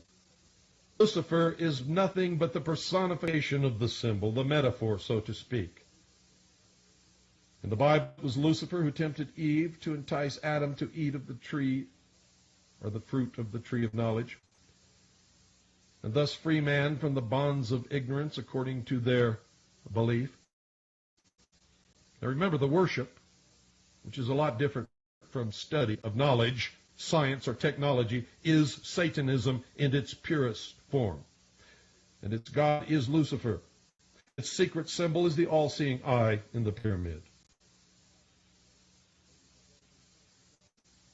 Ladies and gentlemen, undesirable effects of secret societies and their aura of mystery has sometimes given them the reputation for being abnormal associations, or at the very least strange groups of people. But whatever their beliefs are, those of the majority, they are no longer considered antisocial. Example was the Christian Church, which was at one time a secret society persecuted by the government of Rome under the Roman Empire. In fact, the open, friendly secret society actually ruled most, if not all, of the known world at one time after that. Most secret societies are generally considered to be antisocial. They are believed to contain elements that are not liked or are outright harmful to the community in general. At least that used to be the case. And it is exactly the case in some instances. For instance, communism and fascism are secret societies in many countries where they are prohibited by law. Nazi party in Germany out of the Tool Society, which is a secret society created by the old Teutonic knights who escaped the persecution as members of the Knights Templar. How many of you knew that? How many of you knew that the Nazi party sprang out of the Tool Society, that Adolf was a member and follower of the occult tradition of the mystery? In this country, the Nazi Party and the Ku Klux Klan are secret societies due mostly to the fact that the general public is disgusted by them. Their activities are sometimes illegal, thus the secrecy of their membership. The early Christians were a secret society because Roman authorities considered them from the start to be dangerous to imperial rule. The same was true of the followers of Islam. At least some of these true believers working in secret accomplished what would turn out to be the eventual good of society. The Drusid and Yazidis in Syria and Iraq consider the Arabs a dangerous secret society dedicated to the takeover of the world. The Arabs today think the same of the Jews. Catholics and Freemasons used to have precisely the same ideas about each other. And in many primitive or backward societies, initiation into the highest degrees of the group involved subjection to trials which not infrequently resulted in death or insanity for the candidate. It can be seen, ladies and gentlemen, that social right and wrong is not a yardstick in estimating the value of the secret society. In Borneo, initiates of hunting societies consider it meritorious and compulsory to hunt heads. In Polynesia, infanticide and debauch were considered essential for initiation into their societies, where the tribal code needed members who indulged in these things as pillars of society. Now, since the beginning of recorded history, governmental bodies of every nation have been involved with maintaining the status quo to defend the establishment against minority groups that sought to function as states within states, or to oust the constituted authority and take over its place. A good many of these attempts have succeeded, but have not always lasted. Man's desire to be one of the elect is something no power on earth has been able to, let alone destroy. People will go to the most unbelievable lengths in order to do something that they know is wrong if they believe that their friends and neighbors and relatives will approve of it.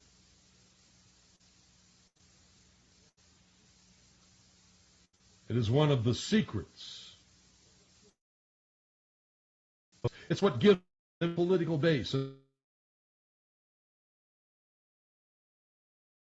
in daily business, legal, and social activities. It is the deepest desire of many to be able to say, I belong to the elect. I am God. I need power in this community.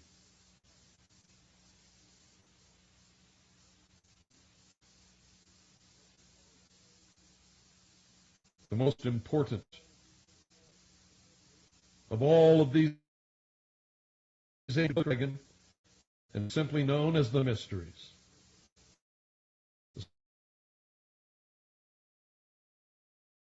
Called the light bearer. The focus of worship for the mysteries was Osiris, another name of Lucifer. Osiris was the name of a bright star that the ancients believed had been cast down onto the earth. The literal meaning of Lucifer is bringer of light, or the morning star. After Osiris was gone from the sky, the ancients saw the sun as the representation of Osiris, or more correctly, Lucifer.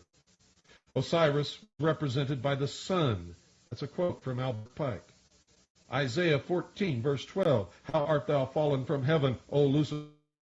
Fred Giddings, Symbolism and Occult Art, said, It is claimed that after Lucifer fell from heaven, he brought with him the power of thinking as a gift. The greatest minds that ever lived were initiated into the society of mysteries by secret and dangerous rites, some of which were very cruel. Some of the most famous were known as Osiris, Isis, Sabazius, Cybele, and Eleusis.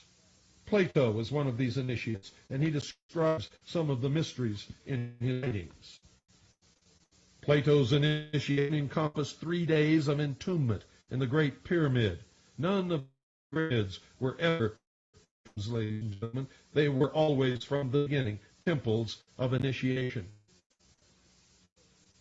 Plato's initiation encompassed 3 days of entombment in the Great Pyramid, during which time he died, was reborn, and was given secrets that he was to preserve. For the 3 days he lay in the sarcophagus, and that's the true purpose. Plato's writings are full of information on the mysteries. Manly P. Hall stated in his book, The Secret Teachings of All Ages, that, quote, the illumined of antiquity entered its pyramid of Giza portals as men. They came forth as gods, end quote. I say they came forth as men, deluded to believe that they were gods. The ancient Egyptian word for pyramid was kuti, which means glorious light. Mr. Hall says also, quote, the pyramids of ancient, the great Egyptian temples, initiation, end quote.